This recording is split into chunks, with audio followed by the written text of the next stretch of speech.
All right, folks. Well, let's get started here. Welcome to another episode, another session here. So this aircraft here, the Bombardier Challenger 300 version 2 Captain's Edition. I've had this aircraft about a good year. I can say this is a pretty good aircraft. I'm having no complaints. No complaints with it at all. Pretty fun aircraft as well. Let's just take a quick general look around the aircraft. Talk about what our plans are as well too. This is gonna be a cold and dark start for this aircraft. We're gonna be flying from Miami to Barbados today. Plans is that we're gonna be flying kind of like a Caribbean hop stop layovers to multiple Caribbean islands. We're going to start off from Miami here to Barbados with our first initial flight. This flight, let's see, the time for this flight here, we're going to talk about. Let's see, I think it's going to be about. This flight's going to be a 3 hour estimated airtime for this flight to the Barbados. We are going to be flying. We do have VATSIM enabled here. Xpilot. We do have Xpilot actually current right now active. We should probably see a few aircraft here, if any. I did see a couple earlier that were actually here at the airport, but looks a little quiet right now. It's okay, but I am anticipating some traffic here along our trip. So further ado, let's get into this aircraft. Let's get it started up. Again, as I mentioned, there's going to be a line of multiple sessions here. This first phase again is going to be the Barbados. The next phase will be we will decide as far as what our next island hop is going to be from there. I want to get the opportunity also to explore some of the sceneries at some of these Caribbean airports as well on our arrival. So that'll be good, and also importantly, experience this aircraft. Um, it's pretty cool aircraft. We're going to be flying at 410 today, 41,000 feet today. Normally for private aircraft, they're allowed to pretty much go extended amount as far as distance, as far as heights. It kind of alleviates them from having to go outside of their flight plan and go direct to certain points. So to avoid traffic, yeah, good to stay high. You know what I mean? Stay high in the sky, which is great. Let's get back to our cockpit here, and let's talk about our plans this evening, folks. Okay, so before we get started here, let's at least look at our plan to Barbados. Okay, so we're gonna be flying again out of Miami International Airport. I'm gonna pull up this airport here so we can see better. Um, let's see, bring the airport up here. Okay, and where we're gonna be located. So we're currently located here. Um, Currently located up here at the Journal Aviation, and I'm noticing, see, for our departure, I got the 09 for our departure. We're going to change that, folks.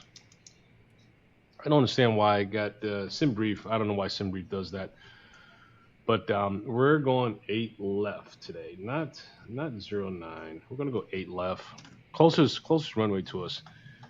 Let's look at the winds. Let's see what our winds are as well out of Miami. Winds out of Miami is 60 degrees, 15-mile-an-hour gusts at 24 knots. Perfect. 08 left is our runway. Let's go ahead and make that change here as well too. Shouldn't have any change to our skip to departure, but let's go ahead and change this anyway here. So we scale it out. 8 left. Okay, and that should capture. Yep, no change there. Good, great. All right, so let's look at our SID, folks. Our SID out of Miami. Okay, so here's our departure SID. Departure in 08 left. We're gonna climb heading of 92 degrees. to 520, then right turn direct to VKZ VOR, then via predicted route to skips. Okay. And then from skips, folks, we're gonna start our airways. Yankee 290. We're gonna come out of Yankee 290 at Haggett waypoint. Okay, now that'll probably put us like halfway through our flight already. Then our next, we're next gonna have airways Yankee 421, and we're gonna come out of Yankee 421 at Meagle. Okay, then direct Aluri, airways UA 555. We're gonna come out of UA's 555 at Bridgetown. Oh, that's our airport there at Bridgetown. Okay, we're gonna go arrive via runway 09. Let's open up our airport at Bridgetown, Barbados. Okay, arrival's gonna be 9 right here. Okay, I think the winds is probably gonna be in the same direction there as well too. So I kind of anticipated that for sure for that arrival 09.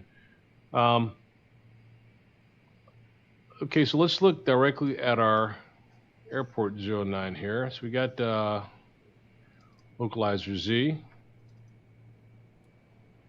Z and Y. Let's take a look at Z and Y here. So this climb is 3000. Okay, VOR. Right turn, big VOR. 1 second here. Okay. So let's see. We're gonna go Y. We're gonna go Zulu. See BGI. Okay. Let's go Yankee. We're gonna go localizer Yankee here. Okay. Go localizer Yankee for our arrival there for 09. Perfect. Let's see. So it's, Yankee's gonna take us from the VOR. It's gonna be 2000. They're gonna catch a glide slope from there. Olidio. Okay. All right. Perfect. Yep. So localizer Yankee it is. Okay. Let's get back to Miami Airport, and let's start setting up our flight here, folks. Okay. All right. So let's first let's turn some power on to this aircraft. Okay. Some batteries on. Avionics.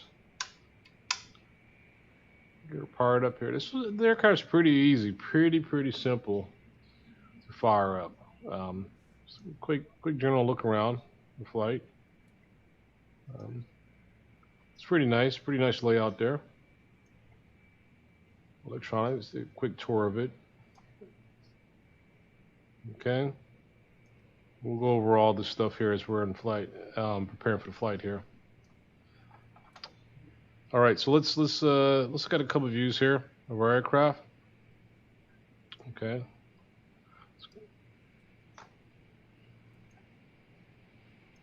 All right, there's our radar information here.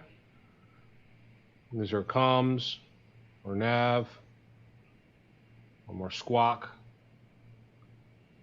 All right, nav. Okay, good. All right. So we keep touring around the aircraft. Give you a quick general look of it. So autopilot right here. Flight controls here. Okay. Flight director. Okay. All right. Let's go back into the cabin area and take a look there as well too. Okay. Nice cabin area. The shades actually go up and down here. Shades go up and down. You just saw the door open and close right in the way of the door here. Let me get out of the way here so we can see how the door operates here. So yeah, we have operational here as far as this door. Pull it, it slides right open. I think this door may open up too. Oh, it sure does. The door does open up as well too. Interesting. Okay. All right. Here's our. This is again is our cabin. And we can open up shades here. Look out. Oh, they got a little monitor on the wall too.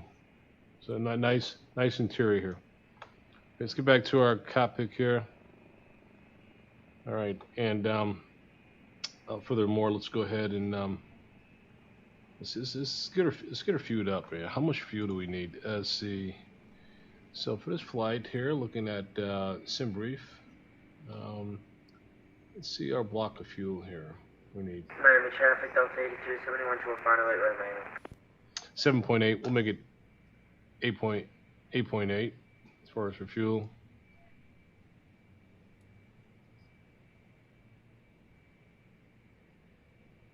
Okay.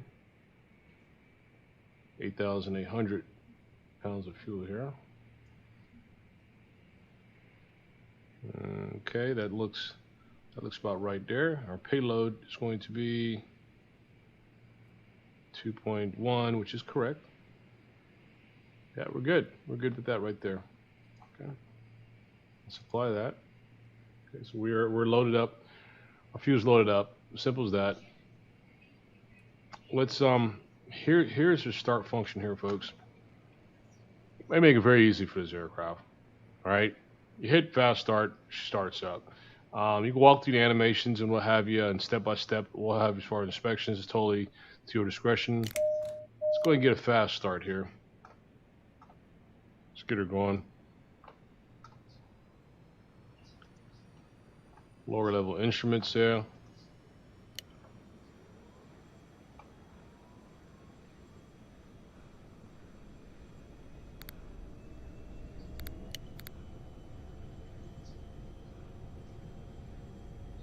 Everything's starting up.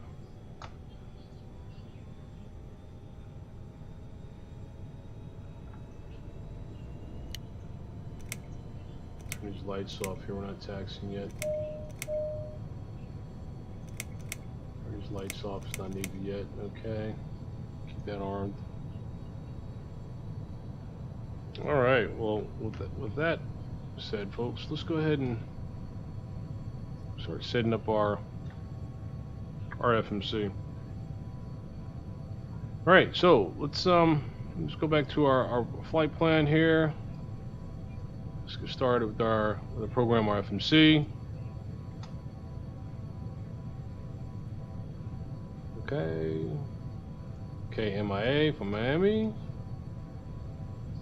Okay, Barbados is TBPB.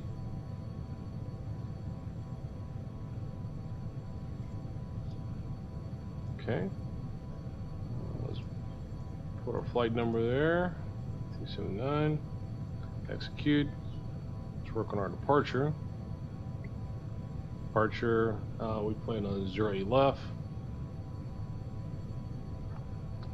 Skip S2. Execute that.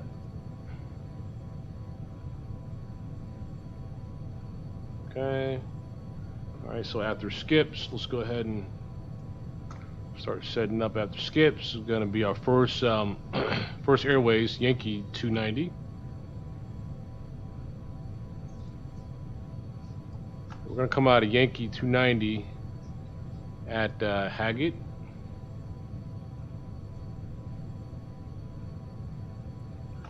Okay, we're going to come out at Haggett at intercept Airways Yankee 421.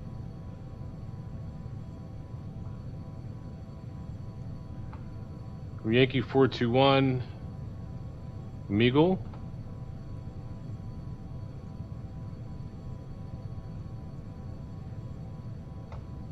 Okay, from Meagle direct to Aluri.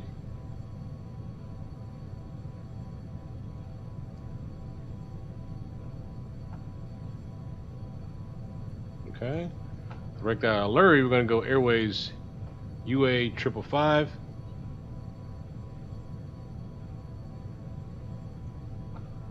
UA 555, we're going to come out of that airways at, here we go, Adams Bridgetown, BGI.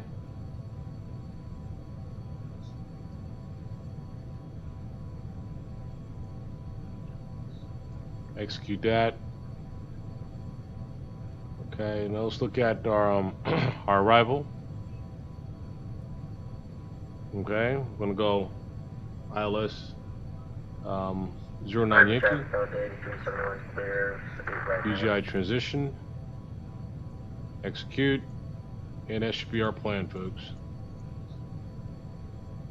Okay. Let's take a look at our cruise altitude.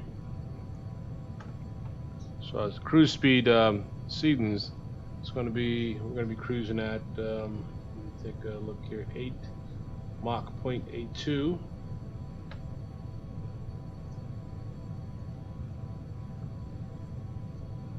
Okay, and the altitude is going to be 410. So we're all set there. And there's our indicators up for indicating our climb there.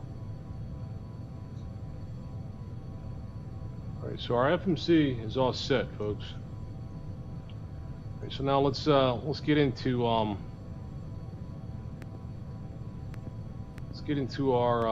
let's turn our radar on. We want a radar on, okay.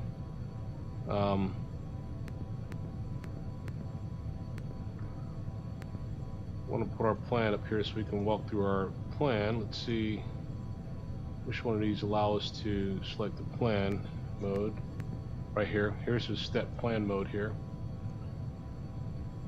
Let's zoom in a little bit so we can see our route, and let's step through it.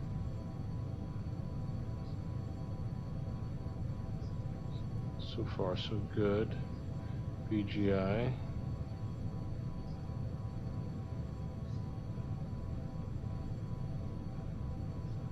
Oh well, it's getting a little confusing here. Let me open it up here so I can see it better actually.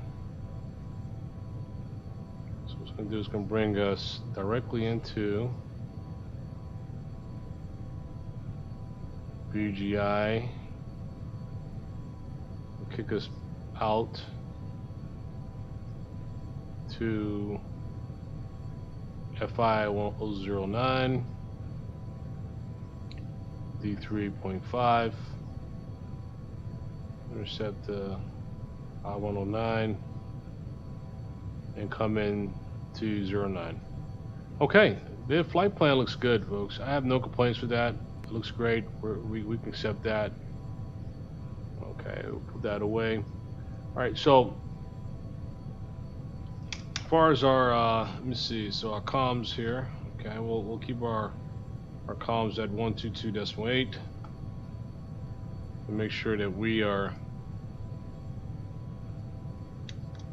Yeah, we're good right there as far as communications.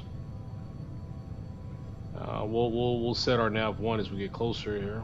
Let's put our squawk down to standard 200. We'll squawk mode Charlie. Oh.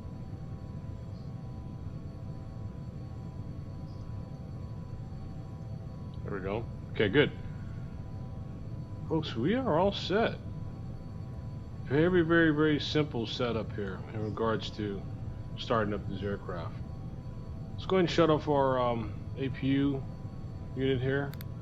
Cut off the gens, cut off the APU, cut off the bleeds as well too. Okay.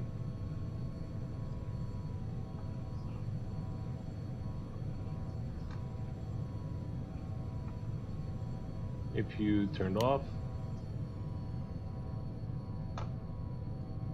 APU should be winding down. Excellent. Let's just go ahead and put on our taxi lights.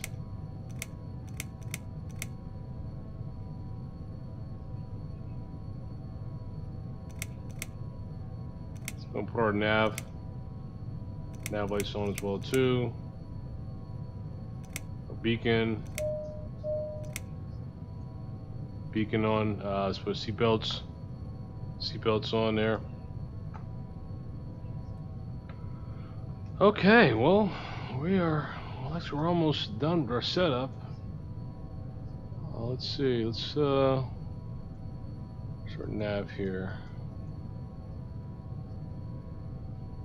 1 second here. Put this nav service on to our FMS1 is what we want. As we arrive and we want to establish our ILS, our localizer, we'll put this on nav 1. Okay, we'll keep on FMS1 right now for GPS. As far as our let's see, flight controls. Okay, we're good. Our nav, that looks good. FMS as far as our nav, there we go. Set. Okay, so that's all good.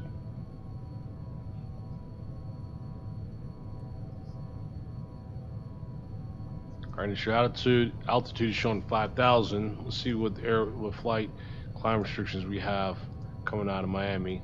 Let's take a look at that.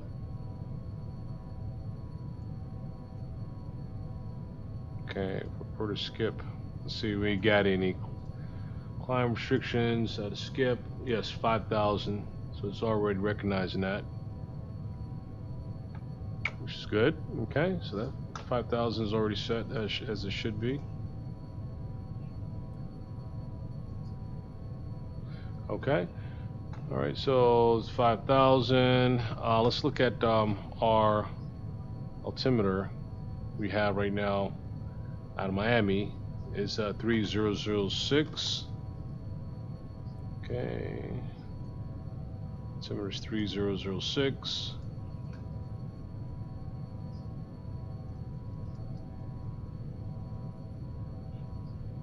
Three 3006 for our altimeter. That's set.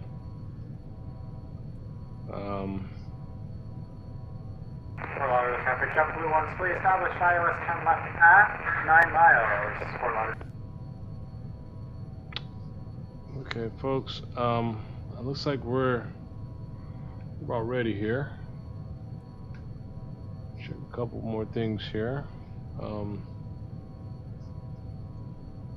Check our speeds.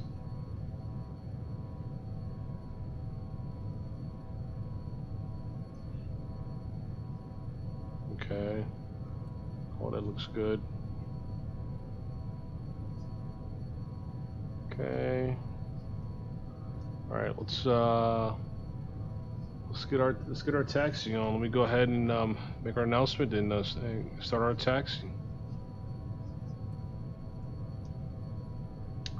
Miami traffic. This is United 1979 taxiing to runway 08 left for immediate departure.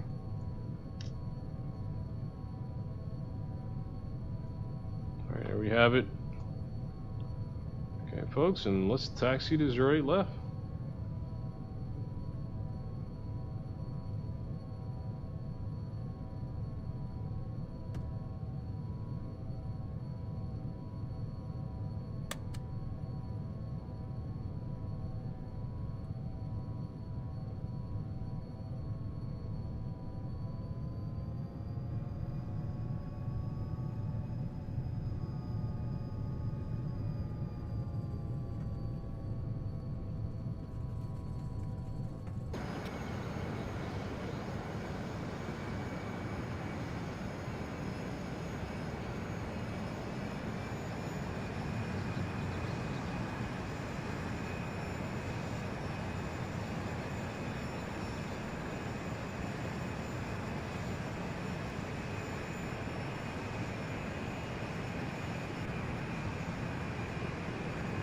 Fort Lauderdale traffic, jet blue ones now 5 miles for the ILS 10 left. Fort Lauderdale.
Alright folks, we're gonna go ahead and line up here. First let's make sure we double check, make sure we got no incoming traffic here. Stay by, let's take a look there. So we're all clear here. Let's go ahead and make our announcement also there to ground. Miami traffic, this is United 1979, lining up runway 08 for immediate departure.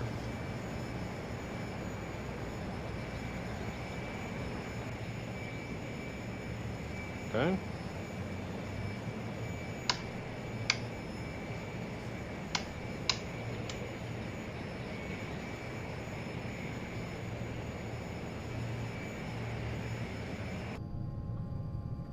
Okay, let's turn on our lights here. Okay. So our takeoff lights here. Check. Strobe lights there. Check. Good.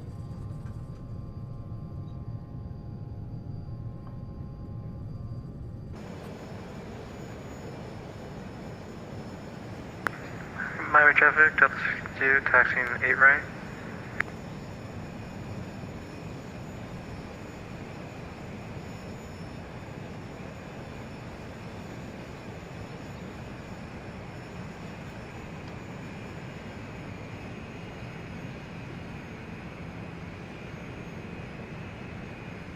Okay, let's park here. Let's do a quick cross check here, folks.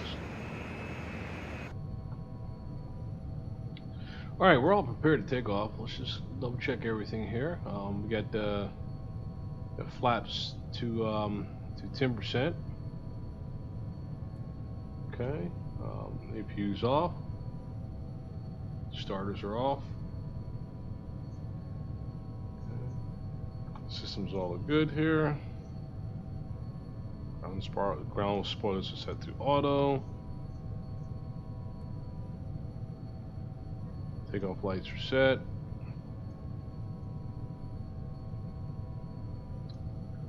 All right. Let's see our climb. It's going to be at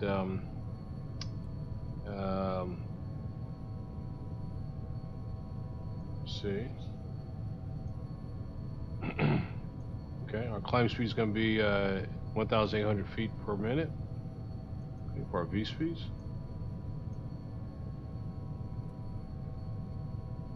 And we are good to go. Okay, folks, let's go ahead and give it full throttle, and let's go ahead and proceed with our takeoff.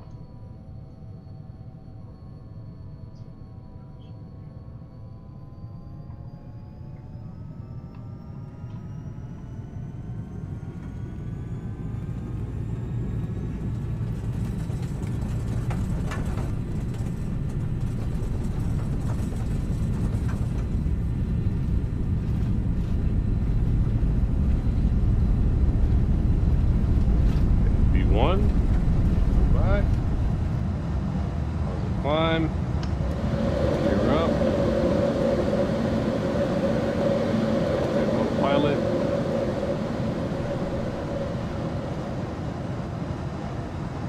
Autopilot's activated.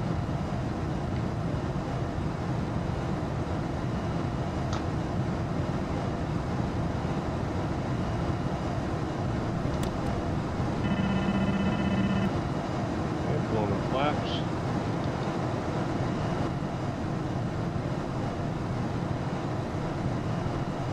Nice easy takeoff.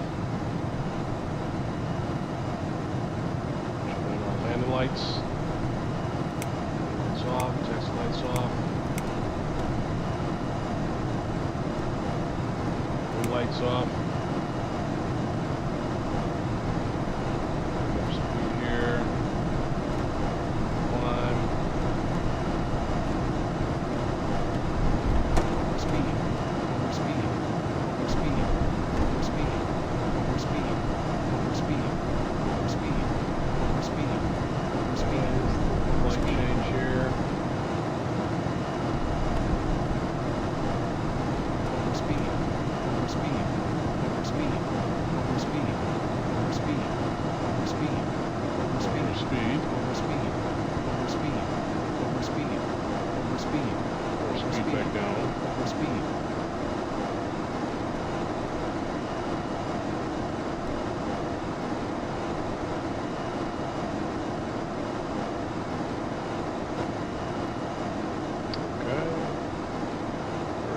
5,000 feet.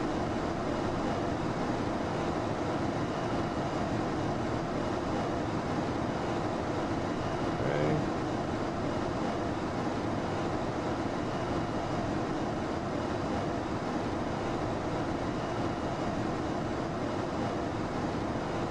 Transitioning to taking up 8 right.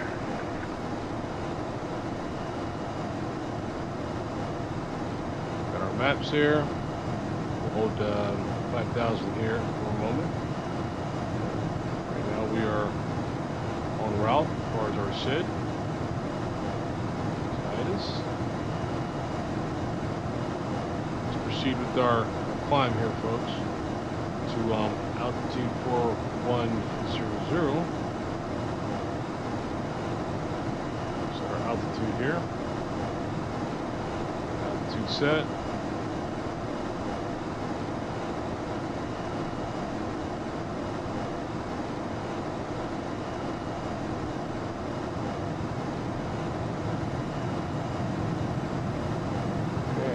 Set. Okay, so throttle here. Let her climb. She's gonna climb like a rocket, folks.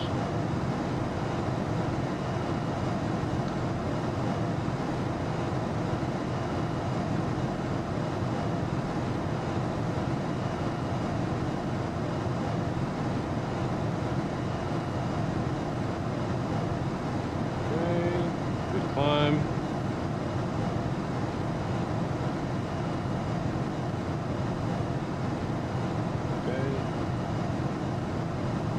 Let's take a quick exterior look here. Ooh, came off that shore pretty quick here out of Miami. Like I say, this jet's a little rocket. Definitely gets going fast.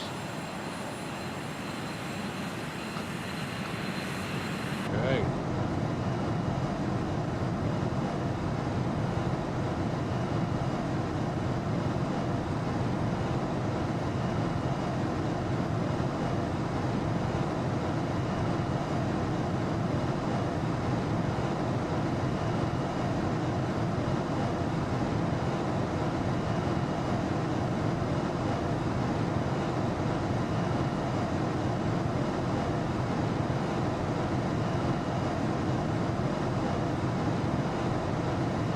Good, pick up speed here.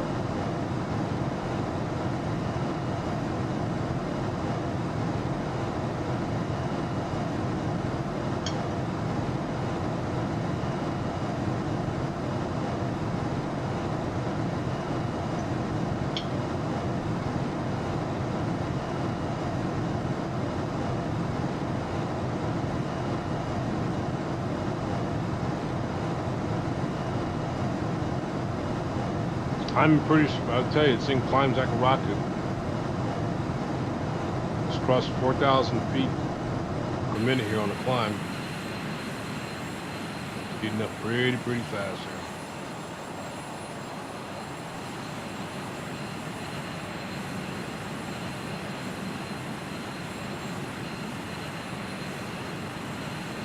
Great aircraft, folks. Great aircraft. Very simple to fly. It's friendly with you. Get in a jam, usually you can get out of the jam here pretty quick with this aircraft. User friendly, I would say.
crossing 2,000 already. 20,000. Good climb, folks. Good climb.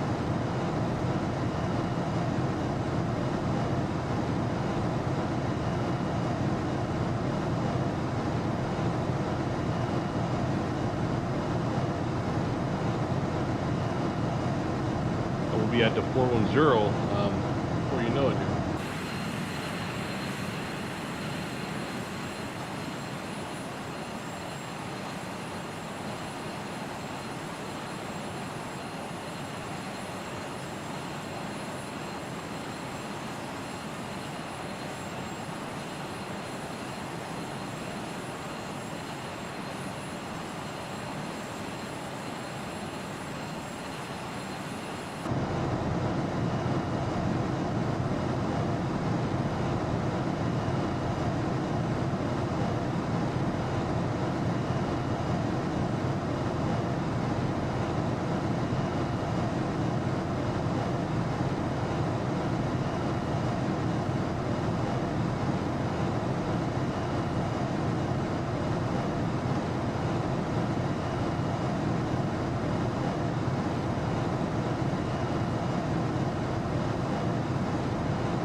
Let's go ahead and turn the wind.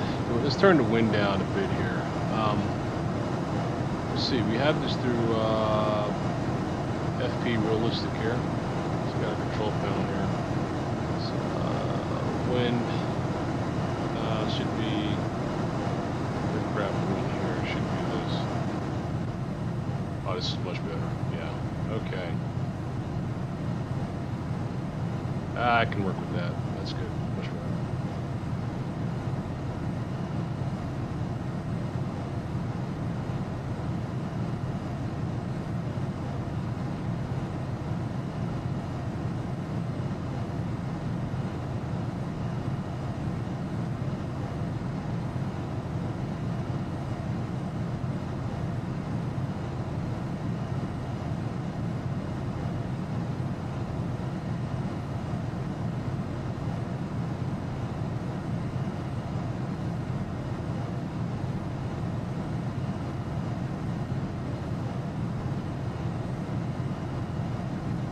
We got ground speeds of 445, true airspeed 433, and climbing. Of course, when we hit that 410, start pushing through here, it's going to really increase our speed significantly.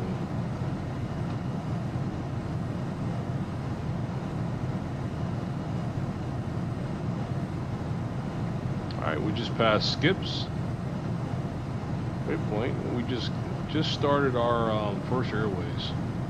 Airways Yankee 290.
Looks like we hit our cruise altitude 410. Okay, we're leveling off here 410.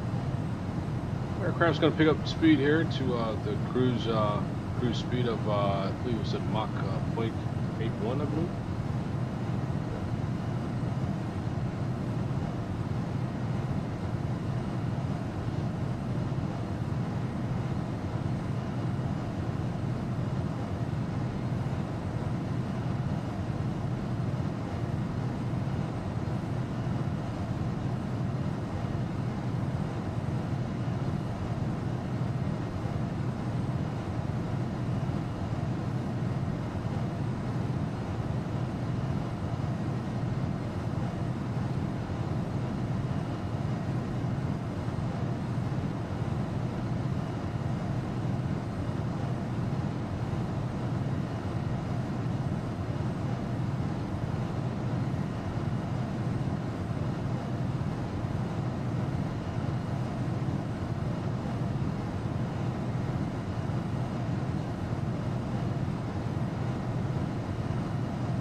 Okay, folks, we leveled off here, so we hit our cruise speed as well too. Cruise altitude, cruise speed.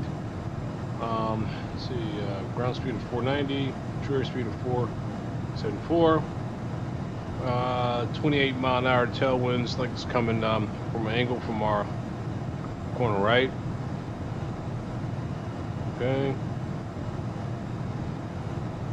Not much tailwinds. Oh well, not bad anyhow, but smooth flight, folks, to Barbados.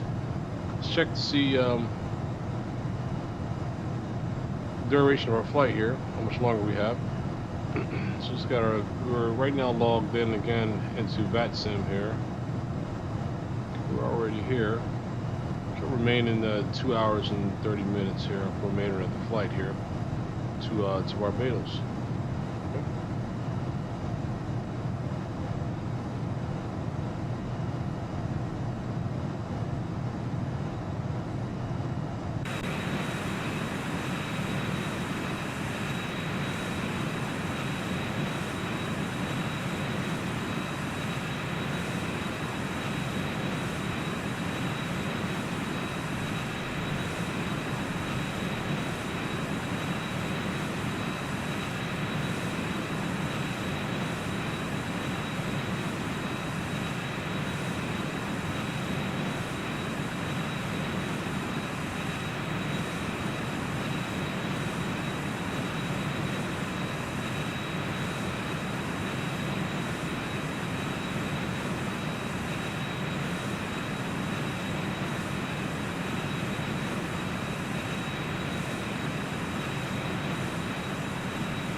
Hey, hey, how's it going?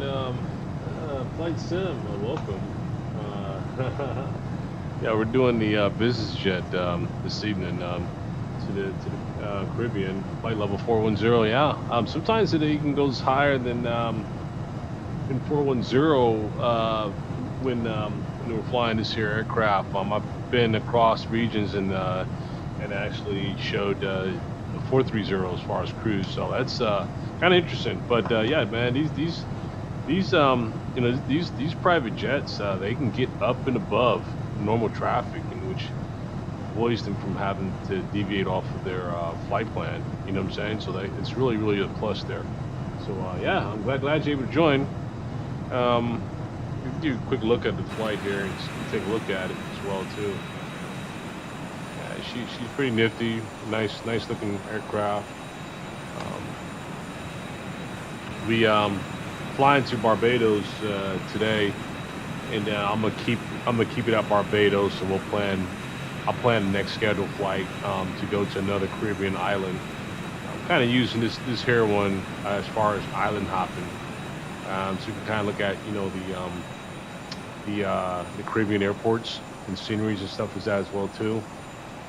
Um, St. Martin, we're gonna do St. Martin in a couple days from now. Um, when we leave Barbados, we'll figure out our destination from there. It will be locally. This will probably be the longest flight during this voyage in the Caribbean. The other islands really short to come around. Hey, Abraham Diaz. Hey, hello. How you doing? Um, Welcome. I'm glad to have you. I'm glad to have you here. Joining the rest of us here, and is here the Bombardier. Am I pronouncing it right? CL 300 Challenger. Pretty cool aircraft. It's one of my, I can say, the smaller aircrafts that I have. Let's see, no suck. Okay.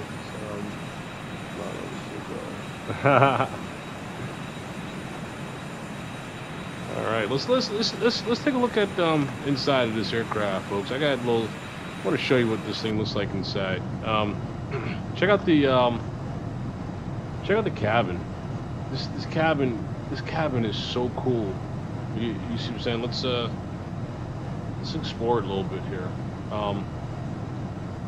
Actually, those doors should be closed up there. There we go. But anyhow, so check out the cabin here in this thing. It is so nice. You know, this cabin looks great. Yeah, 1 second. Let me check something here. 1 second. Okay. All right. Yeah. So let's look around this cabin here a bit more here. So let me see. So let me get by. So here's a rear. You can even open up the doors in the rear. Makes it pretty cool. And everything has this shiny interior and stuff too. Is this a closet? I think this is a closet. Oh. Yeah, it's a closet. And this looks like, what is this? I'm not sure what that is there. It looks like a door actually. External door or something maybe. If we close ourselves up. Oh shoot, we can close ourselves up in there. We don't want that. There, let's get out of here. Yeah, right. It's pretty nice. Any of this stuff over here work? Oh, it does. Check it out. Look at that. But it's not doing anything. But it's let me hold it. If I hold it, it doesn't do anything either. Strange, but that's cool. Oh, what about this? Is this something here?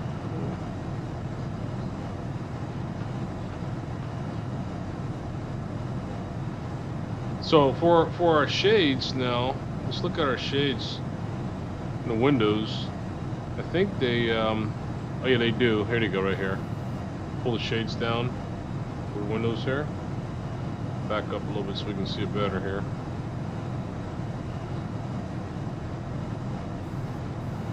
Wow, that's cool.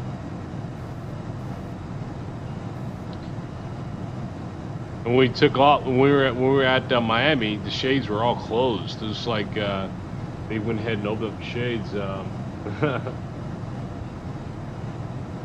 Yeah, very, very interesting, right?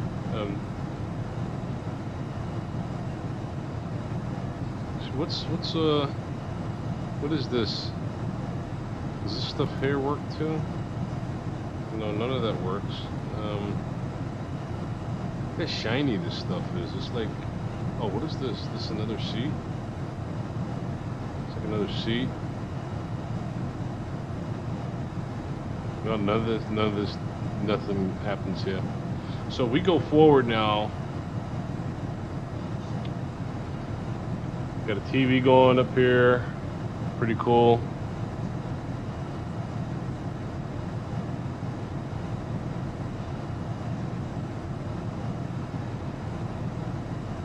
Nice. And oh, we got a closet here, I think too. Let's see, does this closet work? So shiny. I see the reflections in the seat behind us here. Does this do anything? I don't think so. No, this doesn't do anything. What about this? Nothing here. But this does, though. That takes us into our cockpit here. And comes out our cockpit here. Let's turn around and. Yes, it is auto throttle right now. It is an auto throttle. When it's cruising, when it's climbing and it's cruising, yeah, it is auto throttle. Right now it's totally auto throttle right now. If we look at it, right, let's take a closer look at this here. So here's our throttle indicator right here. See, I'm going up and down on my throttle now, and see it's maintaining, right? So it's totally holding itself to stay at this this speed here. Let me see if I can change my speed to see if the throttle will change here. Oh, see, I see it automatically. It's adjusting right now to a little turbulence that just took place there. Let me tone our speed down and see what happens. Let's see. Flight change. Speed.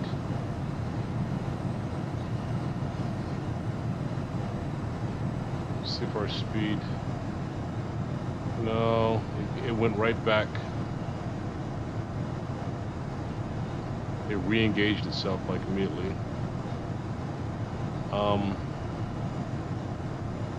Let me see something here. I press this. If I take VNAV off, yes, I can totally control it. I know that for sure. I'm trying to see if there's another way of doing it as well too. Flight change. If we when we start descending, we hit that, and it'll follow our descent rate and everything. As far as regulating our speeds and everything for our descent rate, for descending and everything. So all that will measure up as far as your actually, you know what? No, when we're descending, you lose all throttle when you're descending.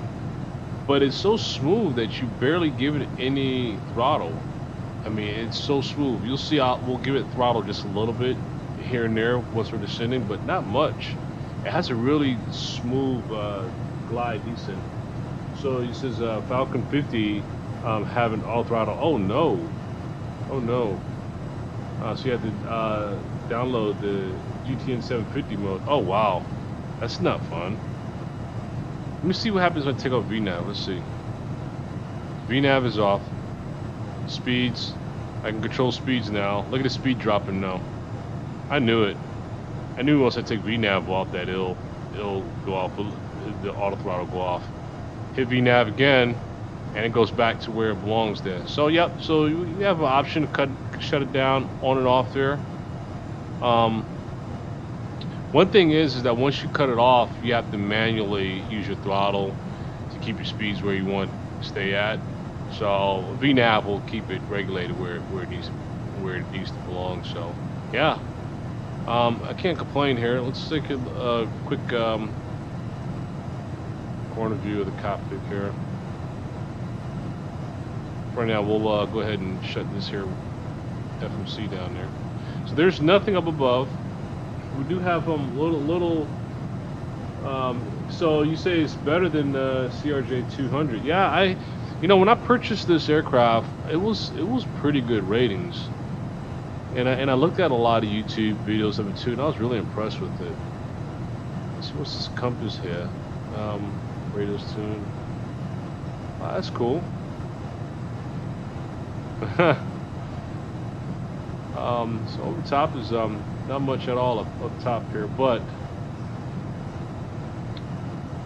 great instruments. The auto start from the beginning, I'm really impressed with this here. It's so easy to start. This menu here, that fast start right there, will totally start everything step by step on its own. You sit back and just watch it. That makes your life easy. Fast start. Huge plus with this one. So we got built-in cameras, lavatory, baggage. I think it's being blocked because I have the X camera active right now. That's the reason why that's not. But normally that works fine. So I got X camera enabled right now. Animations. Animations. What's? Oh. Huh? Let's go back in the back and see that animation real quick here. We'll bring this animation with us and let's see what that's doing here.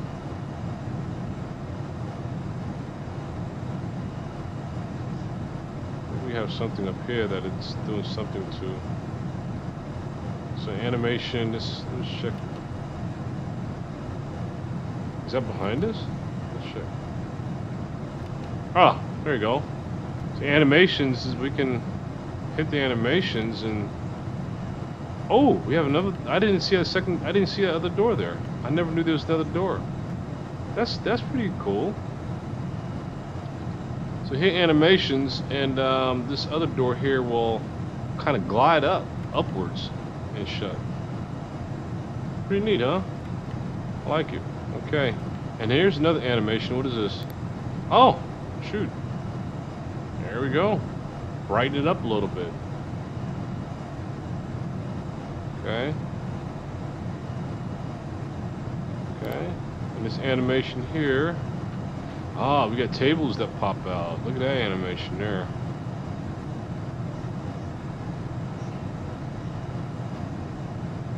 Okay, got tables. Oh, shoot. Okay. You can fold up the tables like this and stow them away. Ah. Nice. Shades. I can close all those shades. Shades there. And we're not going to touch this external stuff here. We'll leave that alone. Okay. Perfect. Nice. Not bad.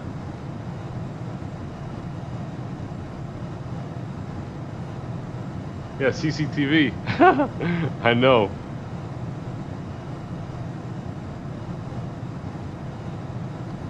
Let's get a good quick aerial of it and see how she looks. Yeah, 410. This thing, it really, and you know, this thing is a rocket. I mean, when it's climbing, it climbs strong. I mean, I put it to climb to cruise altitude, and it was climbing at 4,500 feet per minute with no problem. This thing climbs very, very, very strong. Very impressed with that. So it's a great aircraft. I think this one is really, really user friendly. You know, it's easy to handle. We're gonna go in. I'm gonna look at show you where the frequencies are set up too, so you can set up your um your nav ones and your radio frequencies as well too. We'll take a look at that. Let's dive in and take a look at it now actually.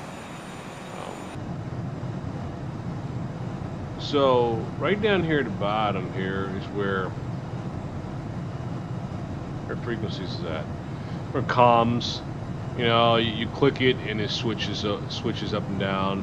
You know, the round arrows is where you can adjust it right here, up or down. You know, and then switch it back to whatever, up and down. Nav 1, switch nav 1. Your squawk right here.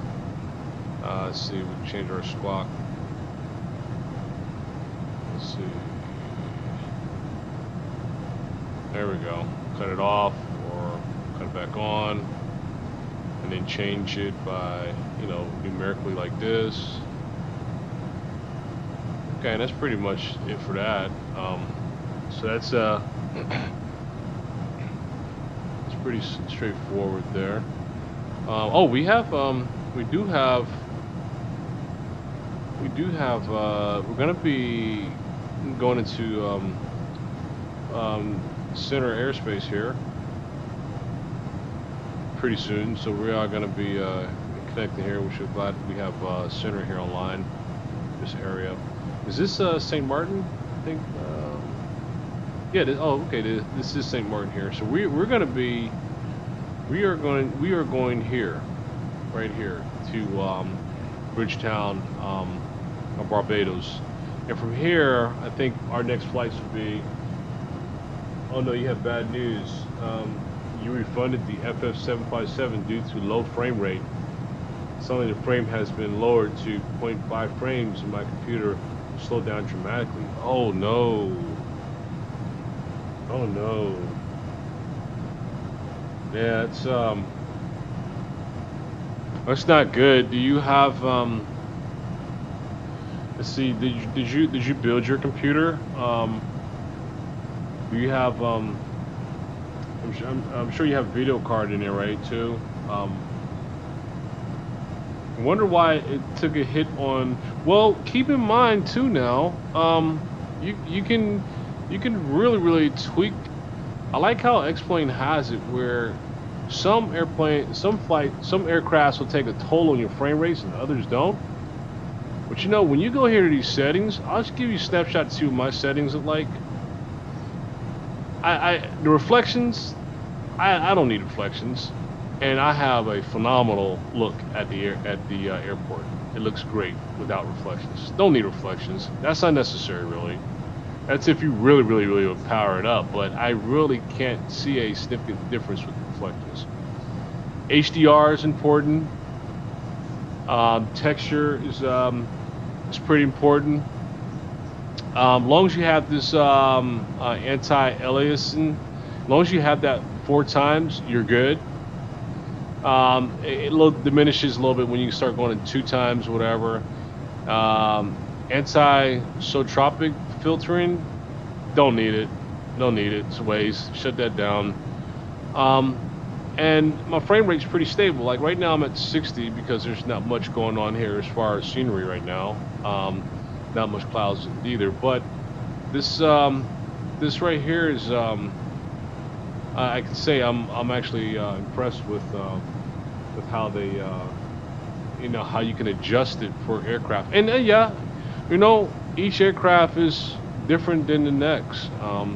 And you know, sometimes you just got to go up in there, just tweak it a little bit, turn some things down, restart up, and check out your frame rate. You know, you might surprise yourself, make a heck of a difference that way. So, hey, good point there. Hey, give that a shot next time. Let's look at our flight plan, folks. Quick, see where we are. Okay, where's this here? We are Haggett.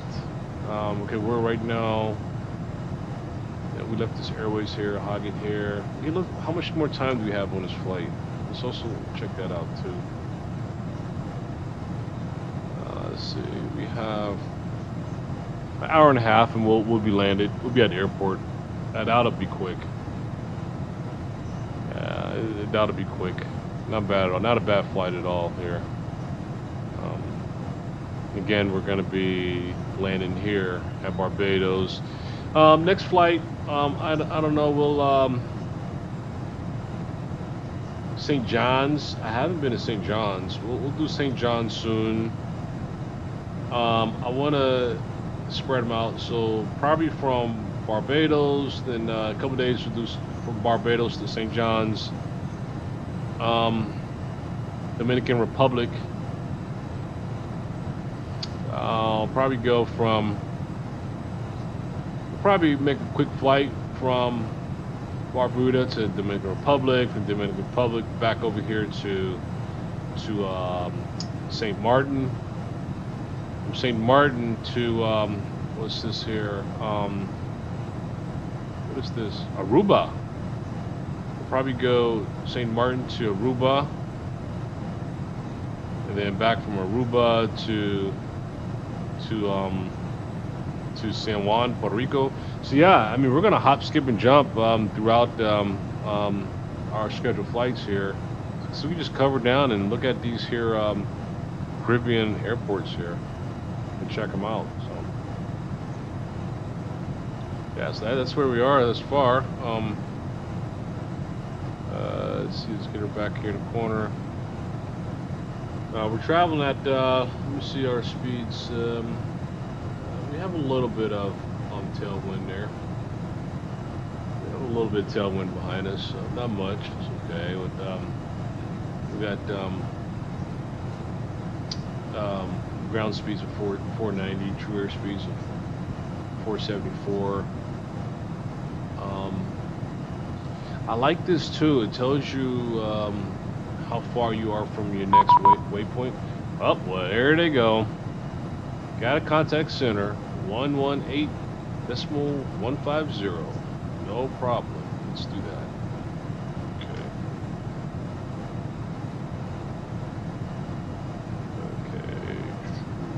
I'll move this over to the side here.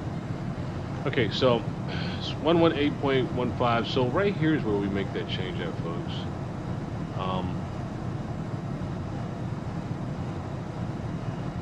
118.15.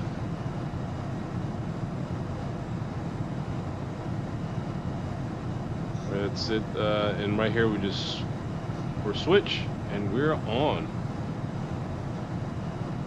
We're on frequency. Let's go ahead and connect to center here. Let's stand by, folks.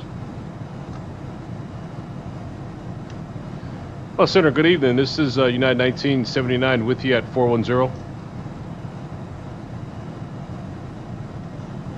United 1979, say 1 squawk 56 and 13. Get squawk 5613 for 99. 5613. Okay, 5613. Let's put her in. There we go. 5613.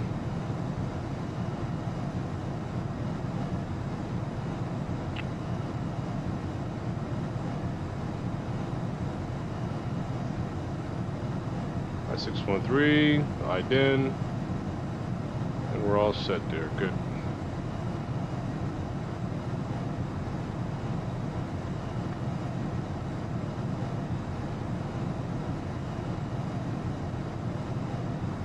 Let's make radio contact for center here.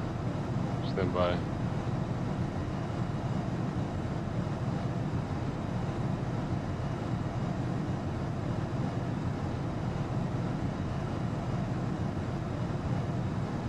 Okay, we got 586 nautical miles before we get top of descend. Not bad.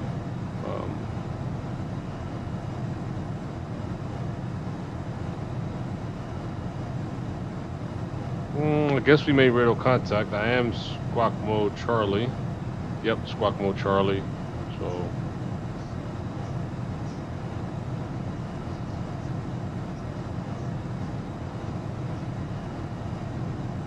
Okay. All right. So while waiting on his response there, let's look at our arrival, folks. Let's look at our arrival. All right. So we don't have a star going into Barbados. Well, let's see if we have any stars available. Let's see. No, no stars available. No worries. That's fine. We already got our flight plan set up accordingly. We're gonna be arriving in 09 Yankee. First, let me at least show you the airport first. Here's the airport for Barbados. Nice long airport, 11,000 feet. Hey, welcome, Abram. Diaz, glad you're back. Just looking at a couple things. We made radio contact. Haven't confirmed radio contact. We have made radio contact with center. So we're covered by air traffic control right now. We're looking at we got like an hour, and I think hour and 20 minutes. I think. Let me see. Progress. 570. So yeah, about a little more than an hour before we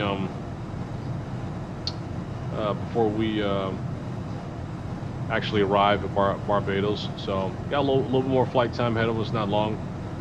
The arrival is going to be 09, runway 09. I was looking at the airport here, pretty impressed with the length of the airport. You got 11,000 feet here, which is a pretty good length here for the runway. The runway, so let's take a look at our approach 009. We're not gonna go in Zulu. Instead, we're gonna go in localizer Yankee. Okay, that's our approach here. Okay. All right. One thing that really kind of, I don't know, it really confuses me a bit is when your FMC has, and again maybe one of y'all can explain this, but when your flight plan has the VOR BGI and it's right at the airport, you know what I mean? It's something that I don't like taking. But when we look at this, right, it says that there's an arch here from BGI. So I'm thinking when we get to that point of our flight and we get right here, I'm assuming instead of going all the way to BGI right at the airport, I'm assuming we can use our discretion to go to the next waypoint, FI 09. I'm assuming. I'm thinking that's the case there, because we got to turn there, because when we cross over, when we hit this waypoint right here, FOF. I think I'm gonna go ahead and skip this BGI and go direct to the FI 01, FI 09. It just seems more appropriate. It just seems more appropriate. I'm not. Let's step through that real quick here too, while we have. Let's step through that. So when we step through our flight, right? I think it's here, format. Yeah, it is format. And we use our step here through format. And let's zoom in a little bit here. Let's zoom in our range, so we can make sense out of this.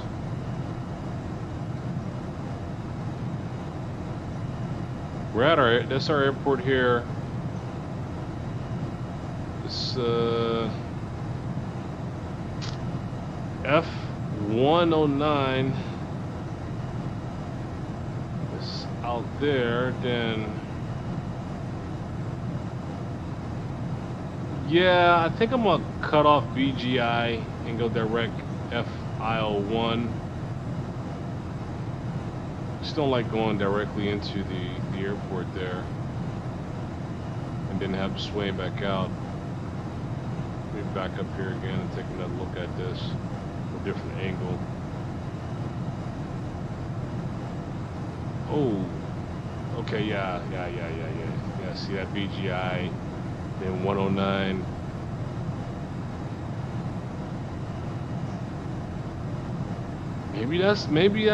Maybe that's warranted to do so. I don't know. I mean, I'll be at 3,000 feet. That's a little low, I think, to be crossing that VOR right over the airport. And then come back.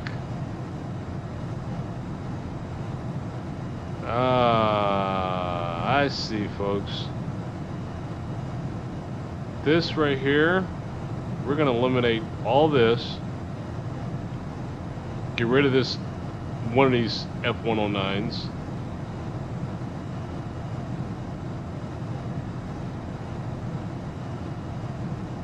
Wait a minute, wait. Let me go back here.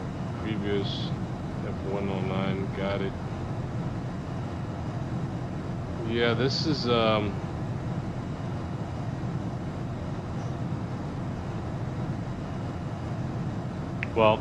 I'm gonna tell you this much. Let's just fly it, and they want us to go that route. Let's just trust it and mix and go. I'm just not a big fan of being 2,000, 3,000 feet over the runway. With, you could pose that there's other oncoming traffic, right? And they have to do a misapproach, and then what? You know what I mean? To me, it just doesn't make sense. Can we take it off of that map there and zoom back out here?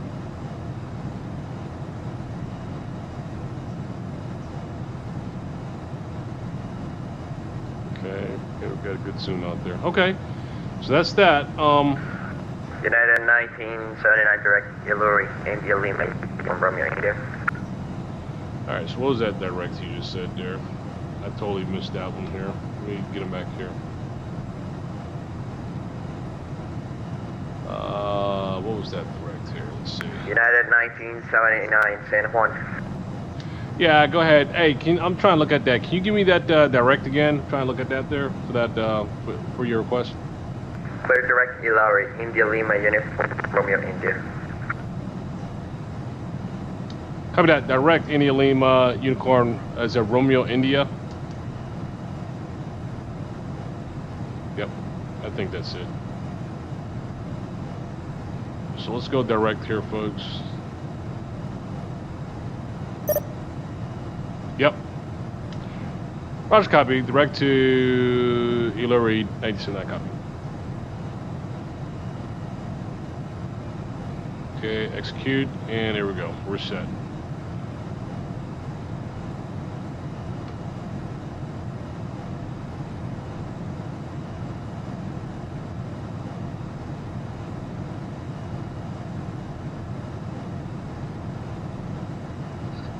All right, we're good.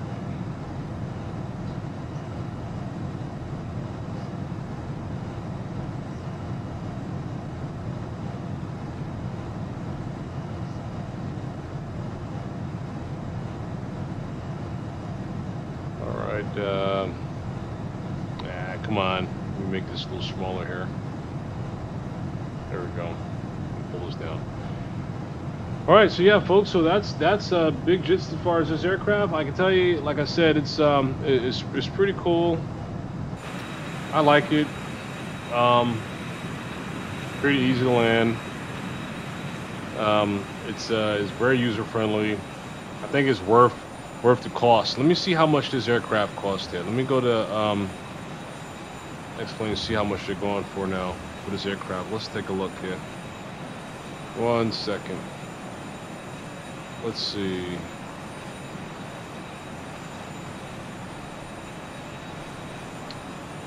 How much is this aircraft going for now? Okay, here we go. Business aircraft. And FedEx 41 Lima right space to the west, Miami is closed for good to proceed.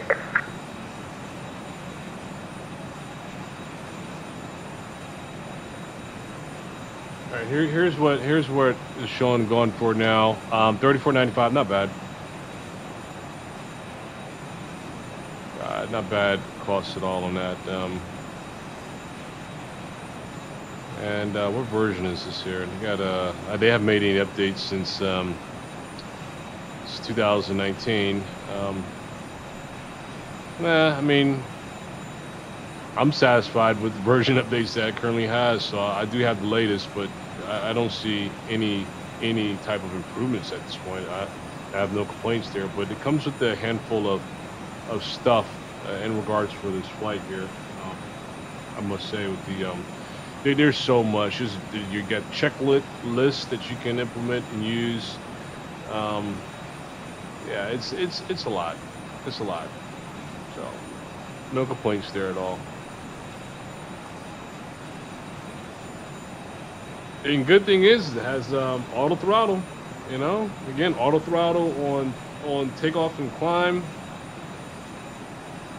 And do not have auto throttle on descend. You have to watch your throttle when you're descending there. So.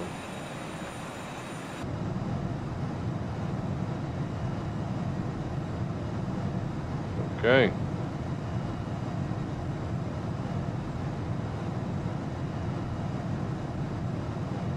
So let's see. So let me see where this guy is sending us here. Direct to here, I believe. Yep. Send us direct here. You know, it doesn't dawn on me like why skip this, right? Why go direct here? I don't know why. I'm at the 41,000. It's not like there's a lot of traffic here at Meagle, but he wants to skip Meagle, go direct to Iluri. I can never make sense out of it. I don't know. I have to research and see why they because usually I'm thinking that they divert you to go direct because they don't want you to be, they want you to kind of go around weather, or they want you to go around traffic. It's not necessary to go through a lot of traffic in that particular waypoint, so they seem to divert you to another waypoint, which we're doing now, but there's no traffic here, folks. And I'm at 410. So I don't understand the logic on it. So, right. If y'all understand that, please let me know. Please let me know if you understand the logic behind that. So, yeah.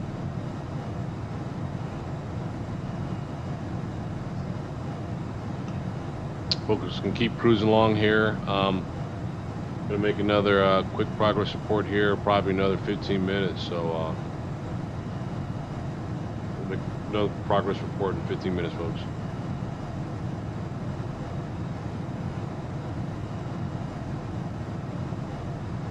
Hey, real quick here. So Diaz says you do meaning that you understand why they divert us to the other waypoints. Again, I'm assuming it's because of traffic and weather and stuff like that.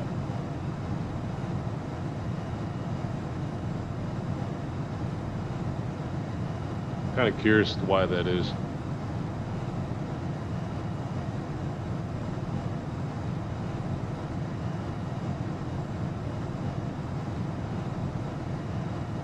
Okay. Yeah, I thought that. I mean, that's the only thing I could think of, weather and traffic, right? But there's no traffic out of there. There's no weather issues out of that waypoint that we're skipping. So to me is, I don't know, strange, pointless for him to route me, but it's all good. Look at it, right? We're skipping a waypoint that's like right in here somewhere, and you see what I'm saying? It's really strange, but oh well. Transcontinental, good evening, Foxtrot Alpha, Foxtrot India, with you passing 8,900 feet now, inbound jets. Name advisor and India San Juan, welcome aboard. I'm maintain follow 210 direct Slugo. Climate and flight level 210 and direct to Slugo, Foxtrot Alpha, Lima, Foxtrot India. That was this guy, huh? That was this guy here that just left San Juan. That was him. He's heading to, where's this guy heading to? He's heading to Juliana. Is that oops, don't want to do that there. Okay, let me move that out of the way here, fix that. Okay. Get our map back up here in a second.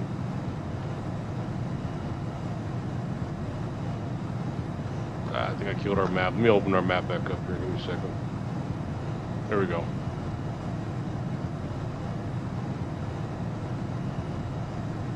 Alright, let's see. Fantastic. Here we go. Okay. Alright, let's see here. Where were we here?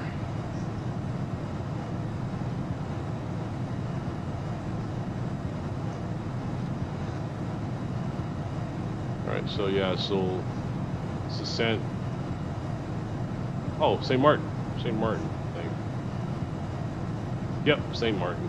St. Martin's pretty cool. I do have a scenery there, so when we do make this flight, when I schedule the flight to St. Martin, you'll see it's pretty cool. So we're gonna be, again, like I said, we're gonna be island hopping here. This flight today, we're just gonna go to Barbados. I'll schedule our next flight very soon here to, I don't know, we have Aruba, we have Dominican Republic, of course, St. Martin. We even have where is it?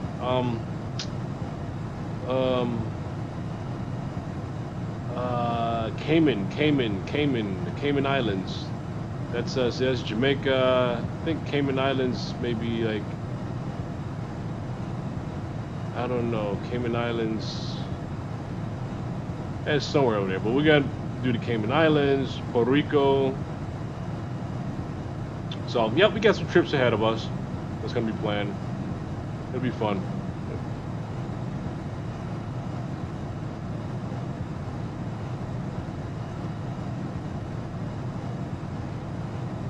So that's Puerto Rico in front of us there. Right across San Juan, Puerto Rico.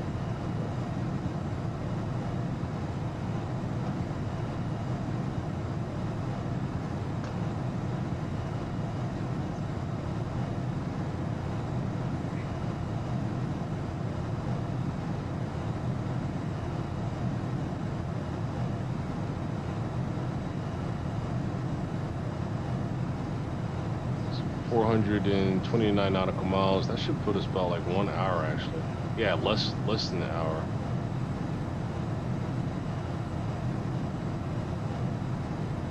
So you have increase of tailwinds here. Ah, come on. So we have good increase of tailwinds there. A little shift there. That's 501. Here's your trim, folks, right here. Yeah, I can stream tomorrow, absolutely. Yeah, I can. Yeah, well, you talking about the radar here? How it looks like land? Yeah, this radar's capturing. Yep, that black is the island. That blue is the water, of course. And I think that green, may be like cloud coverage or something as far as radar. Yeah, I'll definitely stream tomorrow. We have a couple things going on here. Tomorrow we have another the C-17. We have it sitting up in what's that, Newfoundland, and we're doing a cargo shipment to to oh man, catch the blank here. Singapore. We're doing a cargo shipment to Singapore here. So tomorrow we gotta take our C-17 from Newfoundland in Gander up north, Newfoundland, and that's where we landed at yesterday. Tomorrow we're gonna fly that one scheduled to Dublin. We're just chopping that flight up to Singapore for like 4 flights instead of doing a whole 15-hour flight, which is crazy. So we're gonna fly from Newfoundland to Dublin, and I'll let it rest there for a day or so. 9341 requesting clearance. The day after that, we'll go ahead and jump back here to Tropics and take this aircraft to that location. So just check the schedule. I'll go ahead and post the schedule. I'll post the schedule so you can see that as well too. You'll see the indicator as far as what the schedule is. And then, What's your position? and then, well, we're definitely glad to have you. Yeah, we'll be happy to have you join us on the flights there. Pretty fun. Air 9341, are you at Juliana? Yes, sir. Roger, contact Juliana Tower 118, fraction 120.9er. Copy. 120.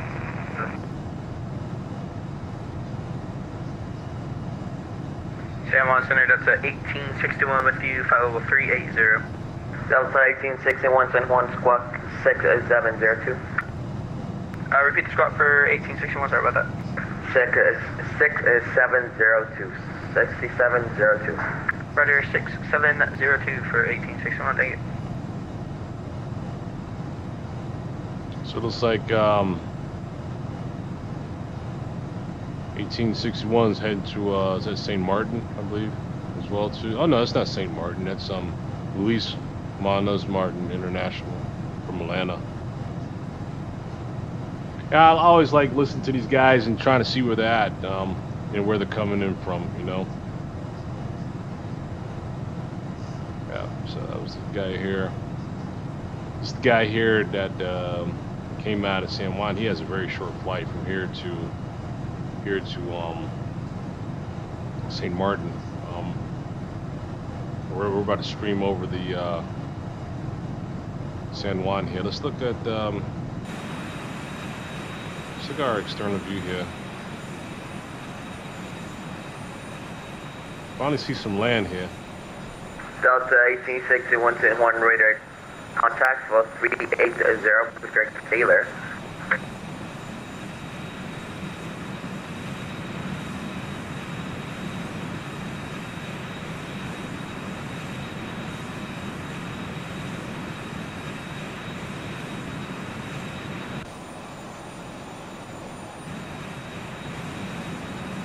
Delta 1861, San Juan Center radar, contact for 380, Pacific Sailor.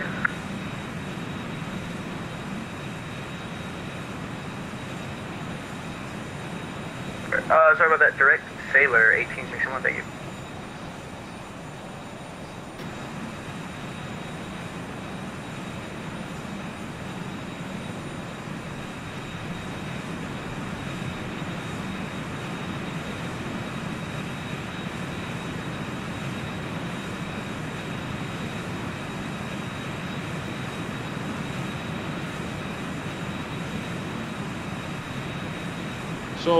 So the distance for this aircraft, how far can this aircraft fly? Let me look that up real quick.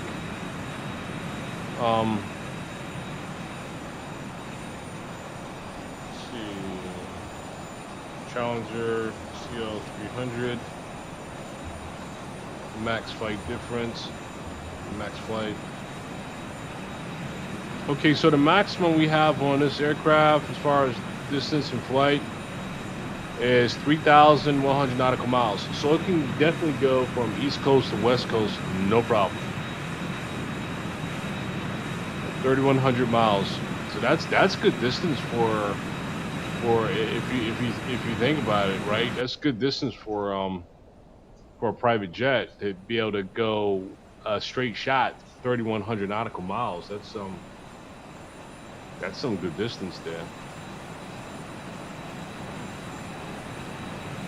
Yeah, I knew it had to be up there because, you know, my flights to California on this has been very simple, very easy. Yeah, it's been relatively pretty simple there.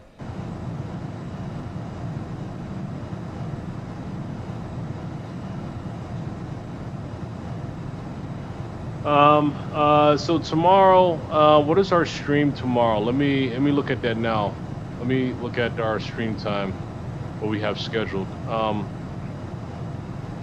Oh, do me a favor, Abram Diaz, have you, if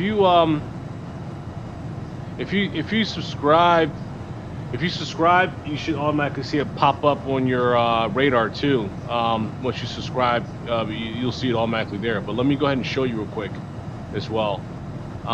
Let me find it here. So your flight tomorrow is... Saigon Center, very limiting, jet 170G, holding 120. Okay, here it comes. JetBlue 173 San Juan, climb maintain false 340, clear direct SAPO. 340 direct SAPO, jet 173. Oh shoot, 1 second here.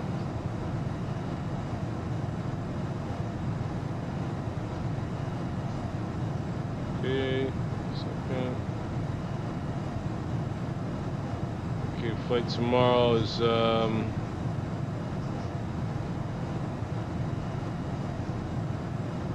okay, so flight tomorrow, Diaz, is it's gonna be 6 o'clock p.m. Eastern Standard Time. 6 o'clock Eastern Standard Time, and that's gonna be from as I mentioned, it's gonna be from Dublin. It's gonna be from let's see, Newfoundland. We're in Newfoundland to Dublin tomorrow. I think it's gonna be about like a 3-hour flight tomorrow, across Atlantic from that region. So yep, that's gonna be the time, 6 o'clock tomorrow. That'll be a fun flight. Yep, that'll be enjoyable.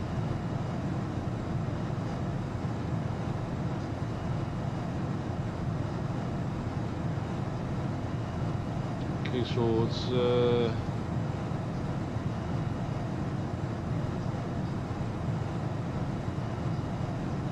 Looks like this evening, folks are starting to. Yeah. Okay. Hey, Flight Sim. Yeah. Oh, okay. Good. You got that as well too. Yeah. Definitely like for you guys. Just check it out. I like to show a few things. Like the sceneries and stuff like that, and different techniques, what have you. But one thing is, Diaz, I'm gonna tell you. Not sure if you experienced the C-17 military transport cargo aircraft. That's what we have up there in Gander, in Newfoundland, that we're flying to Singapore for our flight tomorrow to Dublin. It's a C-17 military aircraft. Really, really cool aircraft. Manufacturer India San Juan direct Lugo across Lugo at level 1. It's huge. I mean, well, is big, strong, powerful, carry a lot of weight, and it can handle its business. So I must say it's a pretty cool aircraft. So we'll be flying that tomorrow.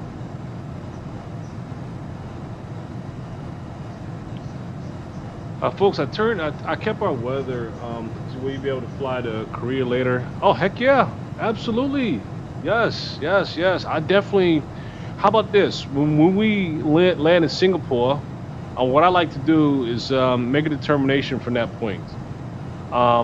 Get some suggestions. Should I fly to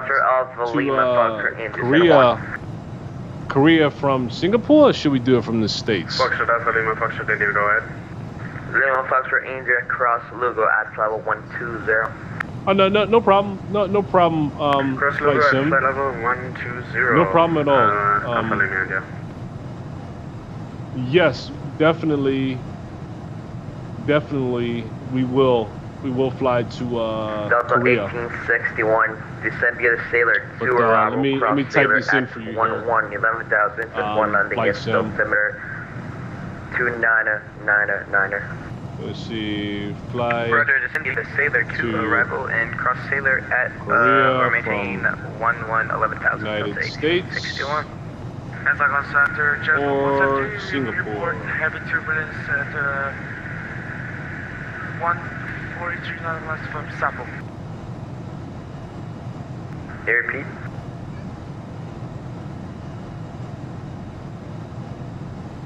We'll report heavy turbulence 140 nautical miles from Sapo intersection. Heavy turbulence. Would you like an offset to the left? For now, it's good. There's a pretty big cell right left to us for Jetblue 173. Roger, JetBlue 173, climb up 340 direct Sapo. 340 direct Sapo, Jetblue 173.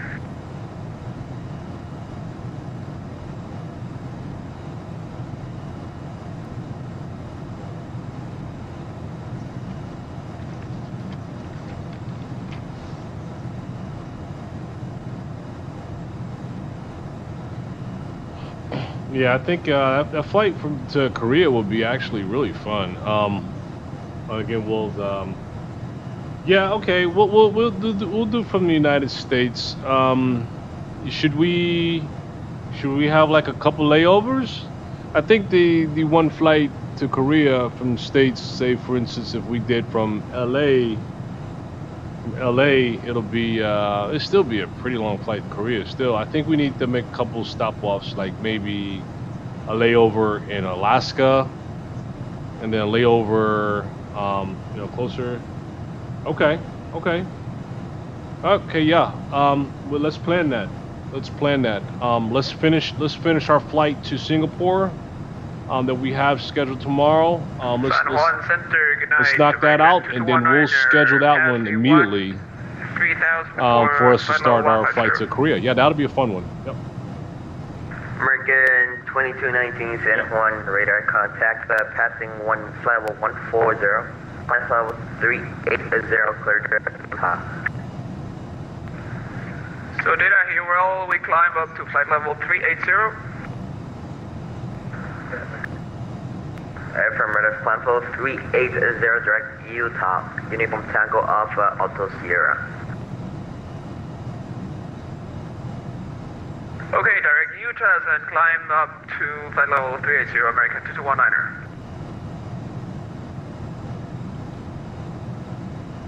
Let's see. We'll figure out. We can do Icheon Airport. I think it's Icheon. I think it's a good airport to plan. I think that right there is what I'm showing. We can plan that trip there next to Icheon. That'll be cool. Yeah, I'm looking forward to that. That'll be great. Yep.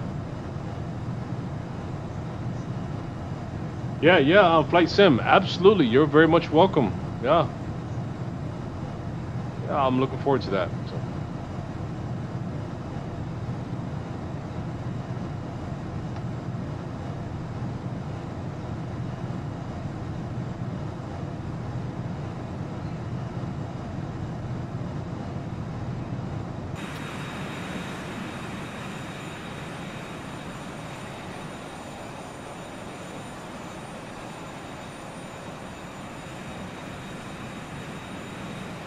I think we, let's see where we're located at here. I think we may be coming out of there. Okay, yeah, we just left out from, okay, yeah, we still got a little bit more time here while we're in airspace here. I'm not sure if we're going to be starting our descend. Yeah, we might be starting our descend while we're still under control airspace here, I'm sure.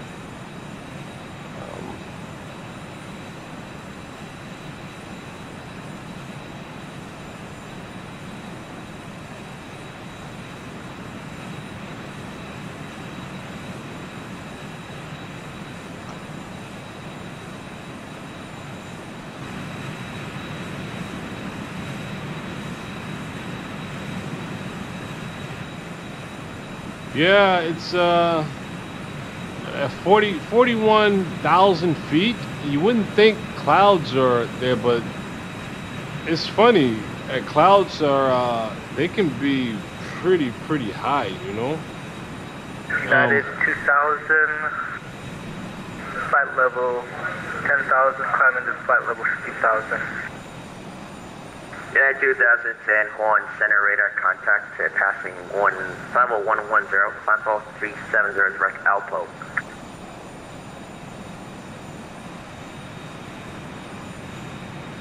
Yeah, these clouds can be pretty high. They're usually much thinner though, the higher Hey, they sorry, are. could you repeat that? You broke up a little bit for me, United 2000. United 2000, climb level 370 direct Alopo.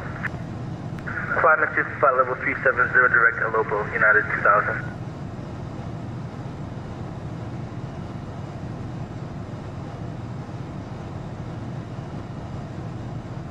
Yeah, I think yeah, it's I don't know because when you look at clouds, right? Clouds is moisture, right? It's like moisture, right? So you wonder like how can clouds be so high? I mean, wouldn't that moisture be like ice, right? It's so cold up there, you would think. Um, that's why I think pilots are kind of go around storm clouds because they have so much moisture in them that you start running to hell, ice, and all that stuff, and it's not. I don't know. That's not great. But something that high, like 60,000 feet or 55,000 feet of cloud coverage, it's that moisture. I mean, you think they're ice cubes sitting up there. It's so cold up there. So when you look at our weather, FS Global real weather that we have. So it does does go up to 54,000 feet as far as coverage. So right now, let's see participation. Okay, so here sky cover. So the clouds we're seeing below us right now is saying that it's they're 34,000 feet. So they, believe it or not, it doesn't look like it, but it's they're like 6,000 feet below us. These clouds seem like they're much closer because they're so big. But looking at this here is telling us they're like 6,000 below us. Yeah. Let me see. Right now we're at 41,000 feet. So negative 48 degrees Celsius. Oh, we just got an update. Saw that update just now? It automatically made an update here. Broken clouds at 34,000. I really like this global real weather. It pulls in the current real weather conditions around you. This is a great tool to have here, implemented with your flights here. But yep.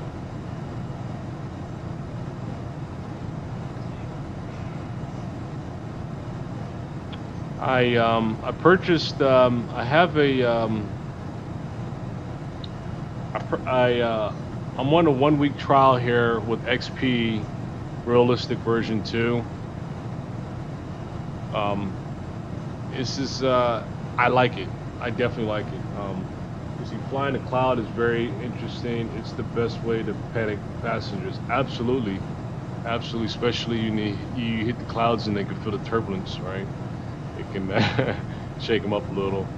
Yeah, I always take flying as an adventure. I enjoy it a lot. And Center JetBlue 173 with your address. Let's see. This wind's here. Let me see. What happened?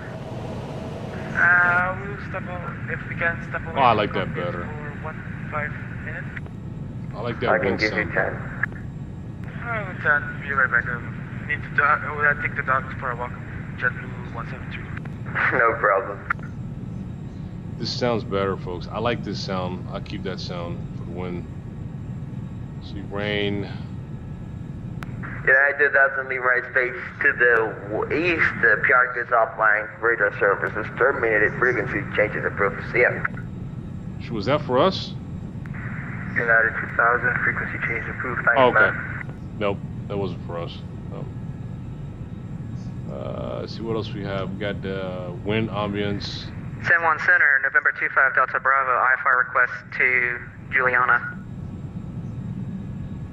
25 Delta Bravo, clearance by PDC, number 1.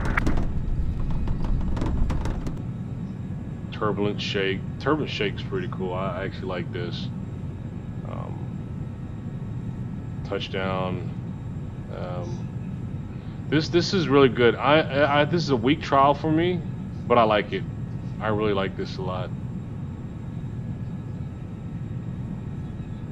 Yep. Yeah, we got a lot of cloud coverage, don't we? It's a lot of cloud coverage.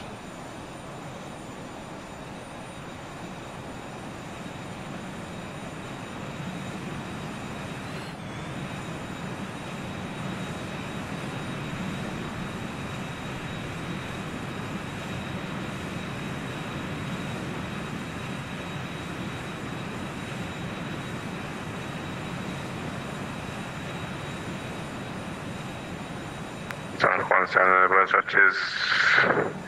Zap 1103, currently at 30,500, climbing for 150.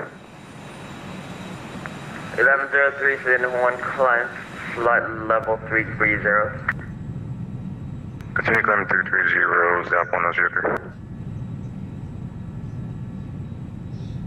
Yeah, post. So we got a lot of traffic. And, were we the first ones here? Because none of these flights were here when we came into this airspace, so that's pretty cool though. We do get a lot more aircrafts here joining us. Let's see where are these guys going. Let's see, we got anything going to Lima Foxtrot India descent to flight level 120 to expedite defense. I think we're the only ones into yeah, we're the only ones going into Barbados. That's all good. Expedite flight level 120, Foxtrot Alpha, Lima Foxtrot India. Okay. So yeah, so we're the only ones going into Barbados, which is good. That's okay, because we'll come back to the Caribbean 2 days from now, and continue our island hopping here to see what we're going to hit next. And I'll try to keep it around the 6 o'clock hour, Eastern Standard Time, U.S. time here, for these flights. As long as they're not long, we'll keep it at that. If it's going to be a long flight, I'll probably try to save those long flights for the weekend, for the weekends there. But for the most part, during the weekday, we'll try to do no more than three hours max on a flight. They can be a little more accommodating to do that. But when we have our flight from, we're going to finish up our flight tomorrow. Well, not Number tomorrow. 25 Delta Bravo, do you receive the PDC? It showed for half a second, disappeared, and has yet to show again, and there's no key commands that I can find to make the screen show again. I am on X Squawk Box, by the way, on Linux, not X-Pilot. Okay, 25 Delta Bravo, contact San Juan, approach 11 at .4. It will start out. Alright, contact San Juan, approach at 119.4. Okay, yeah, what I was saying was that we'll, tomorrow we're going to continue that flight from to Singapore. We're going to Dublin there for another layover, and then we'll get back to here to the Caribbean here, and that'll be 2 days from now. We'll come back to the Caribbean and keep our journey here in this area. But I'm looking forward to the Korea flight though. I want to hurry up and get to Singapore, folks, so we can get started on that Korea flight. 1103 minus space to the east, Jarkus outline, frequency changes, proceed. Over to Unicom 16.8, Zap 003, thanks for the service, have a good night.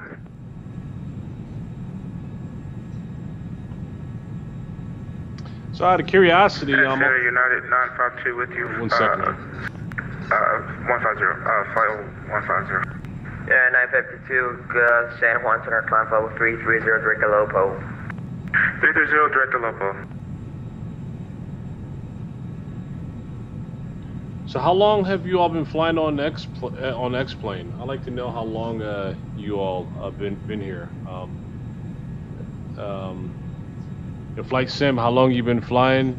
Diaz, how long you been flying? I'm just interested, you know.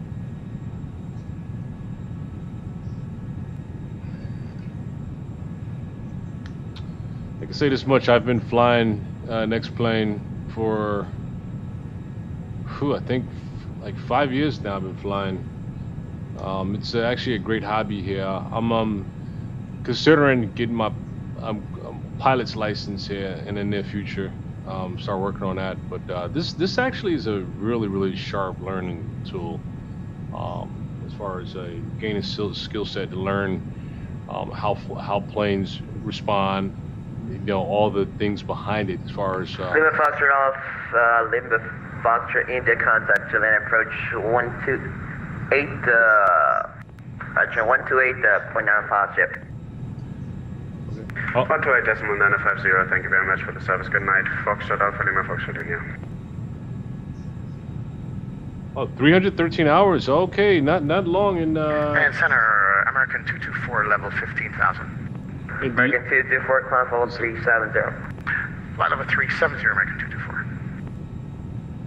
And Diaz, good. It's explained for your birthday. Oh man, that's gonna be great. That's gonna be great.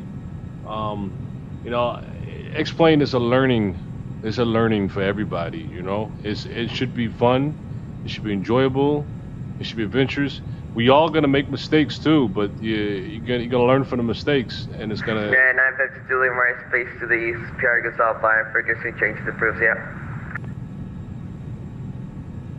Okay. RAC, thank you for your services. United 952. Double 173 Lima Aerospace to the west, Miami is offline, radar services terminated, frequency change to approves, yeah.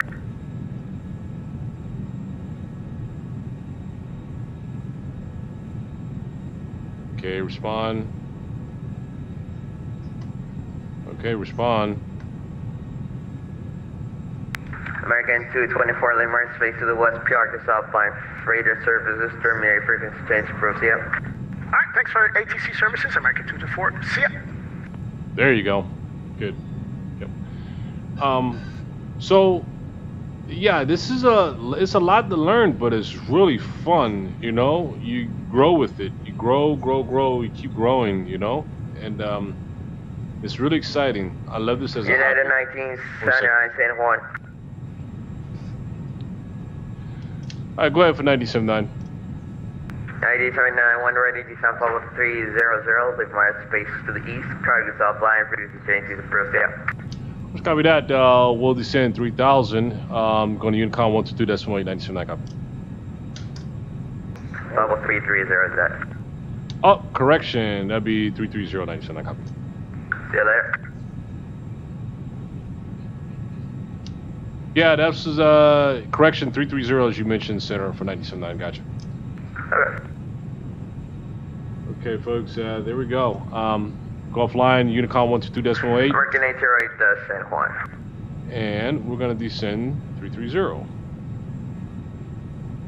So we're off frequency now. Yeah, please ask any questions. You know, like I said, this is like such a learning, you know. I got on board and I really didn't connect with anybody to answer questions, and I had to really just learn on my own. And it was just a lot of challenges, a lot of mistakes made, but there's so much, a lot of knowledge and stuff to learn here to understand things, right?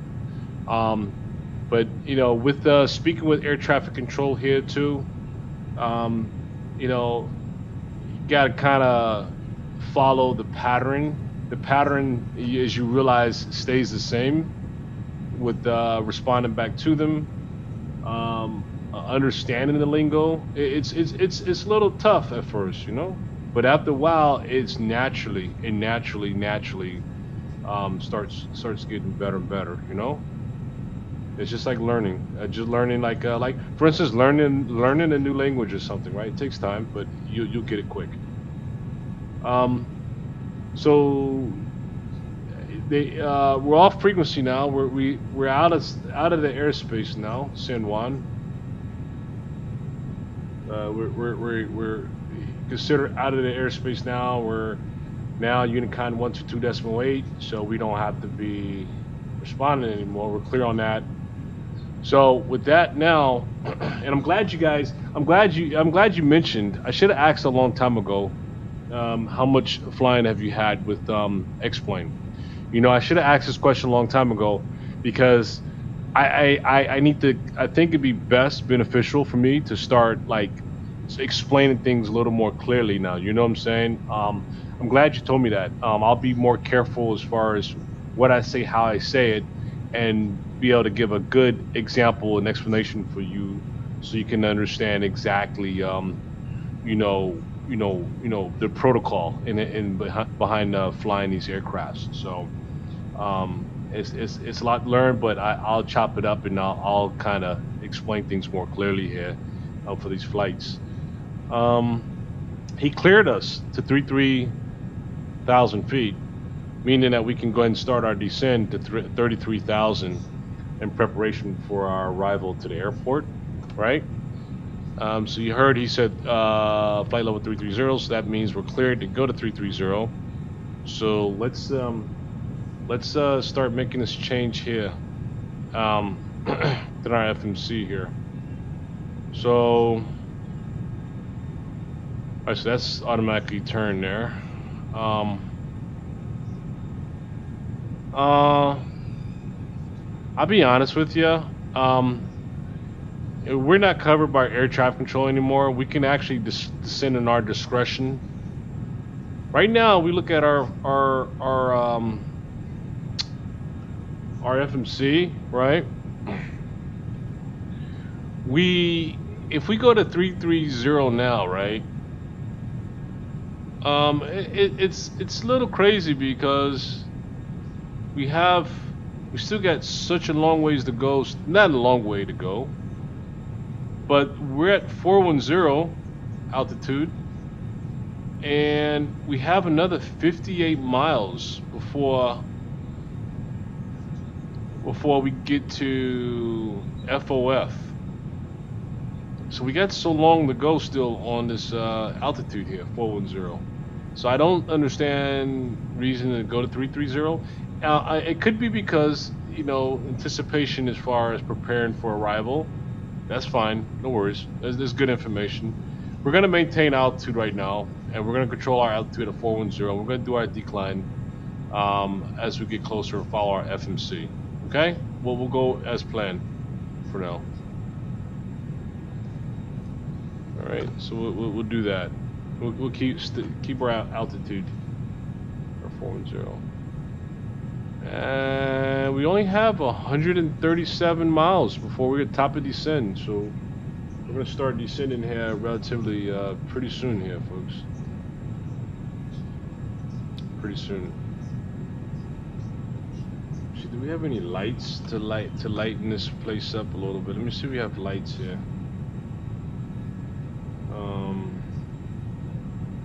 Cabin lights, there we go.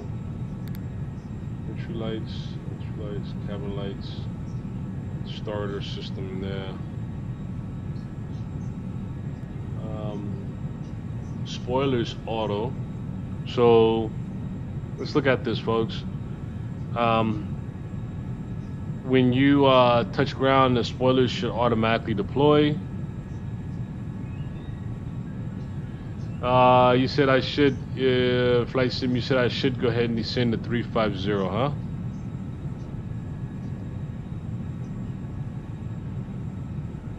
Let me see here. So, look at how much, all right, so that's now keep in mind what I demonstrated to you was top of descend is 127 miles, right? But the airport, though, is 289 miles still. You see? So the top of the descent is 125 miles. We still got a long ways, not a long ways, but we still got good distance before our airport. We're just out 286 miles still. So that top of the descent doesn't look bad. You see? So we subtract that from the airport, right? It's 163. We'll be 163 miles from the airport when we start our descent. So I think that's fair. I think that's fair. I don't think that's too bad. Hey Diaz, hey, thank you so much for joining. You know, go ahead and subscribe and let's so you can get a notification here on our flight too. Definitely like to have you. We'll see you when you return, and thanks for flying with us. It was great having you. I'm looking forward to more flights with you here.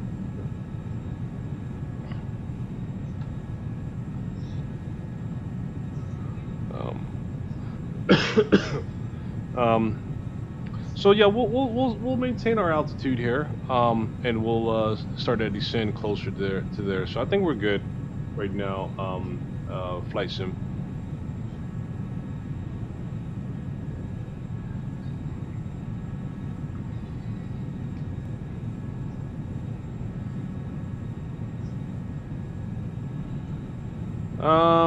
Our lights.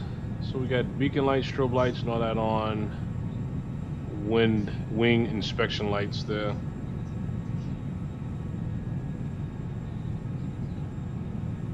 Check out that auto, that throttle. That throttle's nice, isn't it?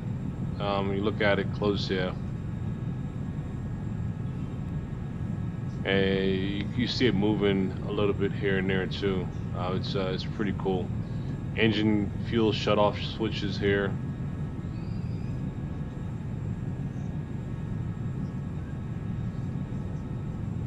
Let me see, we got display knobs there for displays. Battery button there. Land.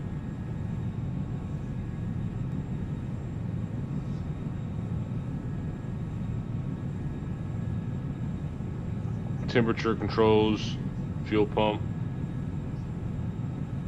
pressurization. Okay.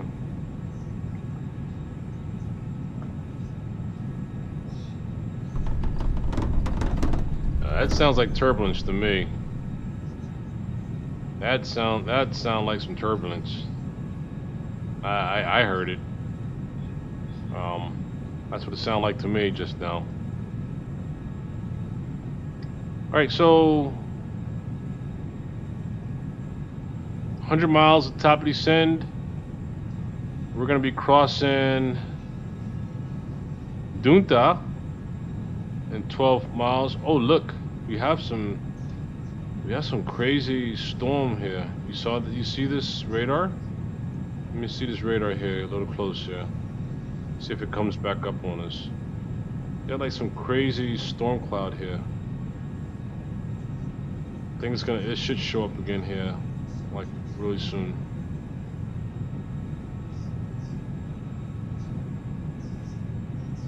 Okay. Okay, it'll swing back, but that's a big storm cloud right here.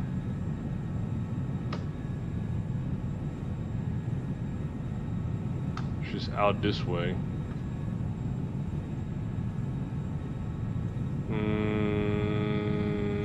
Radar's on, so it should be picking it up, but it was a big green storm cloud here. Huh. See if that comes up again. Interesting. Very interesting there. Okay, we'll keep an eye on that. Okay, so we're about to pass Dunta.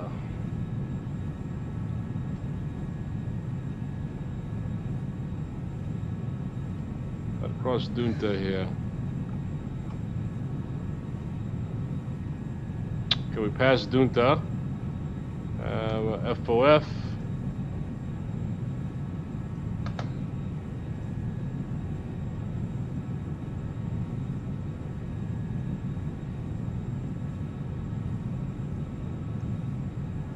Martinique. Is our next waypoint there?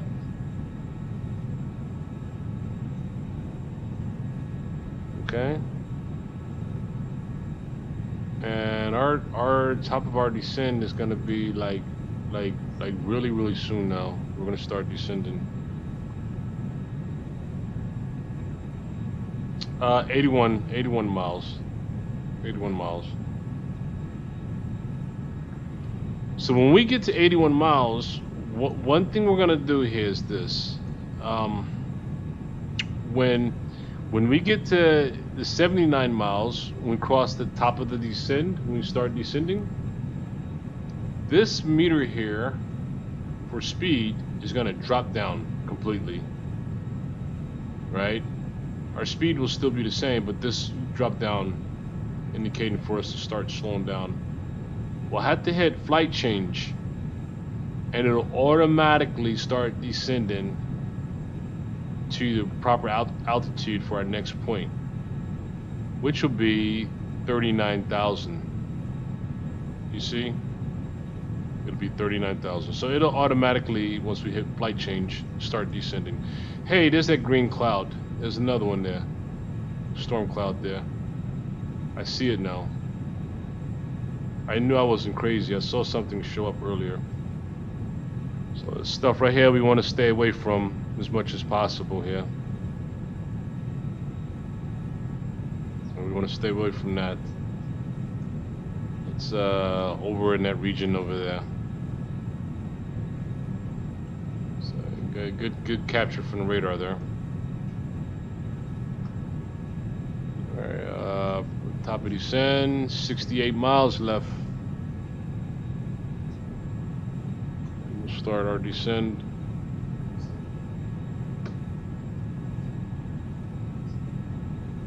Wow, look at this traffic here. So where's the oh, let me explain something here real quick. So when we see traffic like this, normally they could possibly be in actually a classroom environment. You know, they can be in a training classroom environment, folks. That's like flight simulation can be used in many areas. Like Department of Defense uses X-plane. The military use X-plane for training. X-plane is used a lot. So would not be surprised if this is an actual class right now. Class right here with students possibly, because it's so in sync, you see.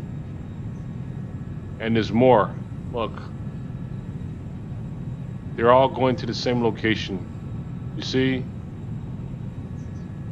Yeah, they're all going to the same location. So when we see stuff like this, and normally it is, like I said, an indicator or it describes that of a class that could possibly be taking place right now. So yeah, respectfully, I'm sure that's what that is.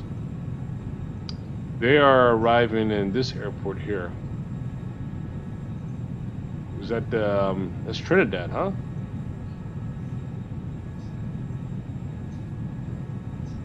Okay, yeah, they're flying to Trinidad. Huh. Maybe we can add that to our list of the Caribbean islands that we'll be traveling to here. But after today, I'll set up the schedule for our next island that we're gonna go to. This was probably the longest flight for the Caribbean, was from Miami to Barbados. Barbados is where we're landing at here now. That's probably the longest leg of this Caribbean flight, because all these other flights here, it's gonna be relatively pretty quick and short when I schedule these flights. They're all within the regional area, you know, even Aruba, you know. So it's that'll be pretty fun there. What kind of aircraft is this guy operating? Let me see. Airbus 320. Let's see if they're all Airbuses. Let me see. Let me check the other one here. Oh no, A20. Airbus 319. Airbus 320. A20 again. I don't know what an A20 is. I don't know what that is. I don't know what kind of aircraft that is.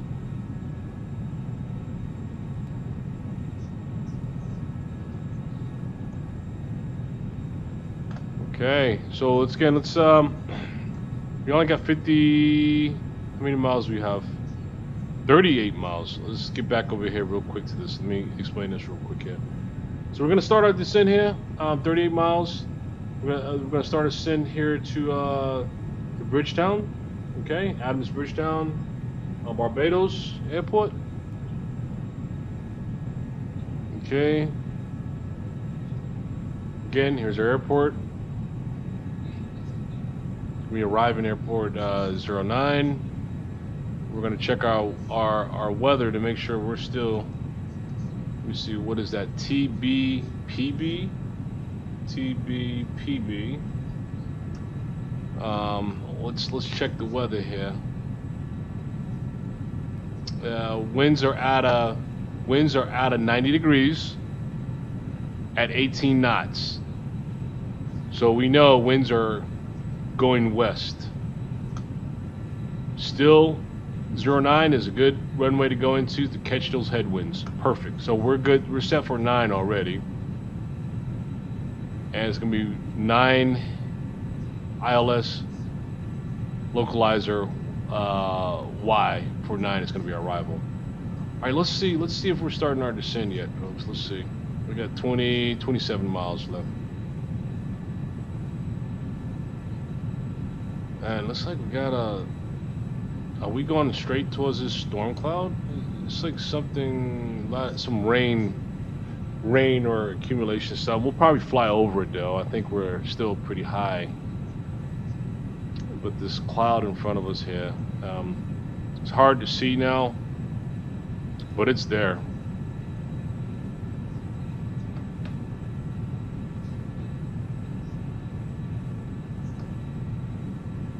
Yeah, it's out ahead of us here somewhere. That's okay. The other weather update's gonna probably show it as we get closer. Okay, we've got 20 nautical miles before we start our descend. All right. Cruise altitude 410, 41,000. It's gonna be a pretty smooth descent here, folks. Okay, great. Initiate this descent here shortly. Mach 0.82. Okay, 16 miles.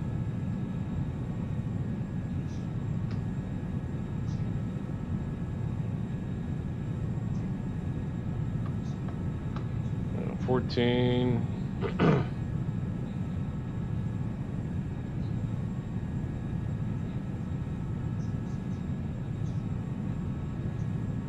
Good view, huh? It's a really nice view.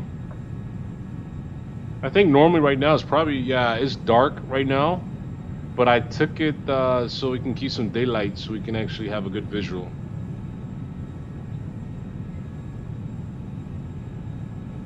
$10 miles.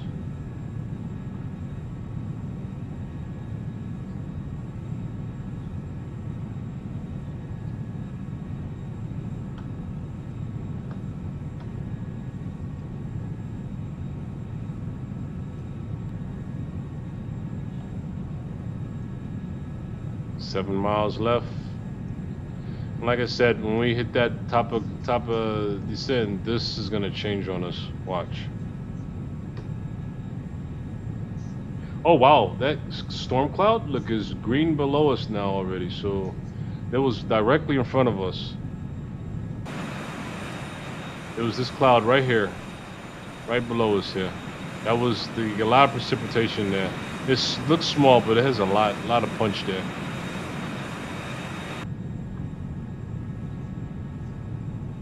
$2 miles before top of descent, folks. Ah, see? You see? You see how that went down? Slowing down. We're gonna hit flight change here. There we go.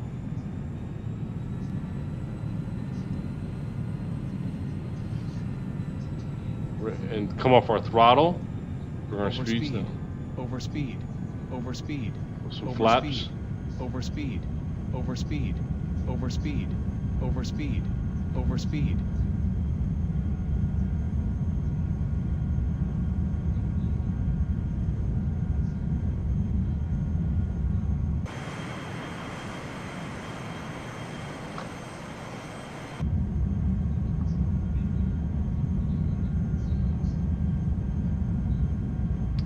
Deployed our speed flaps here.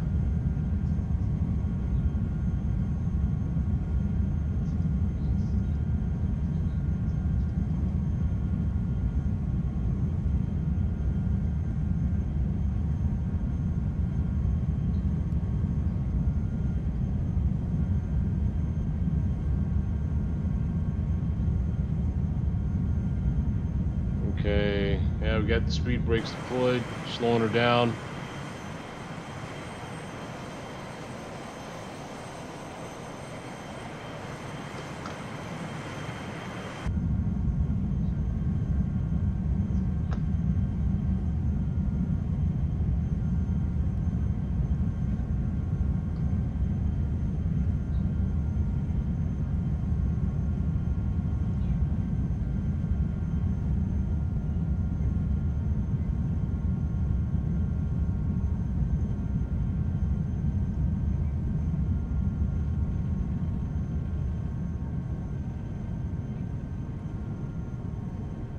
Hey, oh, Diaz, hey.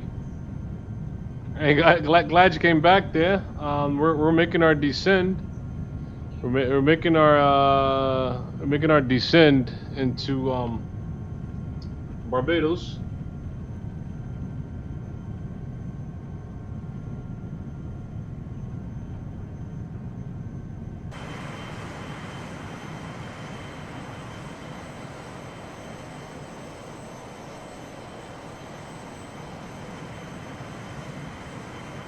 Making our descent into Barbados. So BGI is our next point. We're gonna cross that at 3,000 feet. Okay, cross that at 3,000 feet.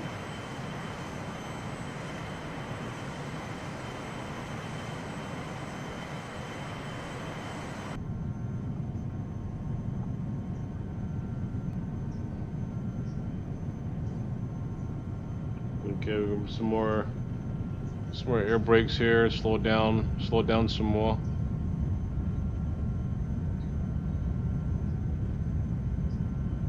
We got some more precipitation right there, clouds. Hey Demas, hey, welcome Demas. Hey, glad to have you. We're landing on our first island in the Caribbean. We'll go back to our C-17 tomorrow so we can finish our flight to Singapore tomorrow.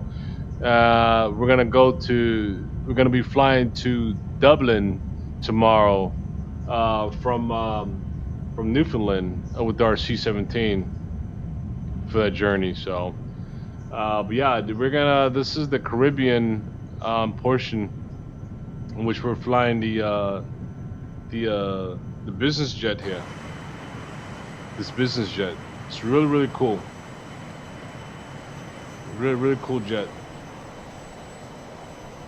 Yeah, glad to have you. Glad to have you, Demas. It's good to have you. Okay, so continue our descent here.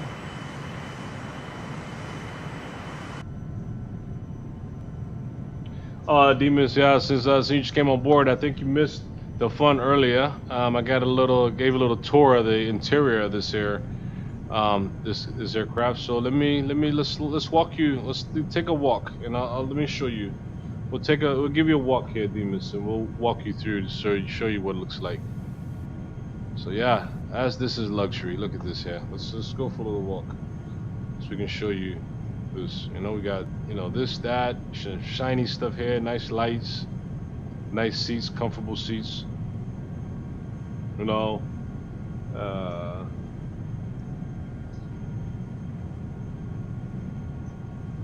no. This isn't the no. This isn't the Aerosoft CRJ 200. This is the I'll show you here. 1 second here. Let's see. Let me pull it up on X-Plane here so you can show. So I can show you an X-Plane. Let me get to the page. Here we go. Business jet. This is it. Let me show you. It's coming up right now. This is what we have right here, Demas. Right here. This is what we have. The Bombardier Challenger 300 version 2, Captain Edition, X-Plane 11 model. This is what we have here. So it's a good aircraft. Very, very nice. So, okay. All right.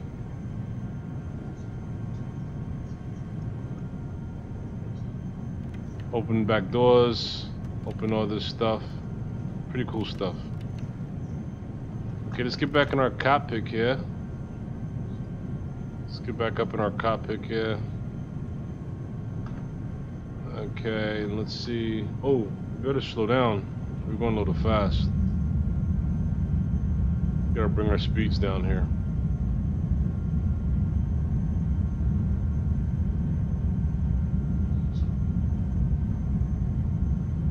One thing I can tell you about this aircraft, it glides really nice. It glides so nice that it picks up speed like very fast on you. Even with engines in idle, it'll pick up speed. So we gotta bring it down to 240 knots. So let's bring it down. Let's look at our frequency for our arrival here. A localizer right here. Frequency for 09 on our arrival. It's gonna be localizer 110.1. We're gonna set that here in our for our nav 1. Okay, and while we'll keep the air brakes on until this thing slows down. It's 110.01 here.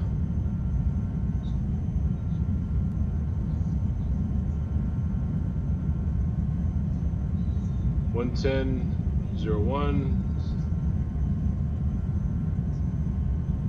110.1. Okay, so our nav is set now. Our nav 1 is set now. So when we ready to get our ILS established, and we are in this position here as far as our approach right here, we will turn on our nav 1 with this nav service function here. You'll see it switch to nav 1, and it'll pick up this frequency and it'll bring us right into the airport. Okay.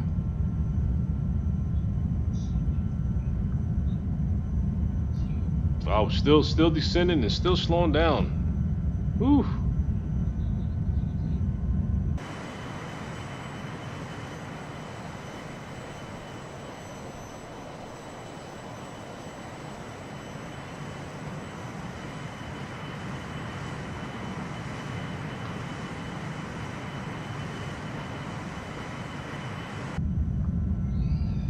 We're at 22,000 feet.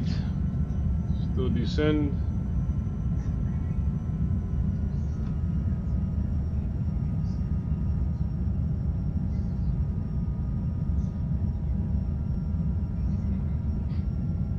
Okay.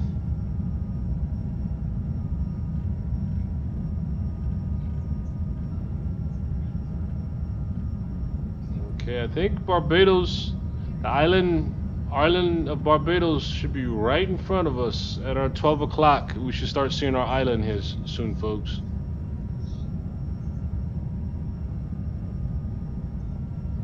Oh yeah, I know. I got my fingers crossed for safe landing here. Yeah, we're gonna start getting real busy here, real fast. We're prepared for our landing, though. We're prepared. We have everything set up. We have our frequency set for our nav 1. Once we change our nav service button here, so we can go to nav 1. And once we before we catch our glide slope, we'll hit the approach button so it can glide, and then we'll monitor our speeds.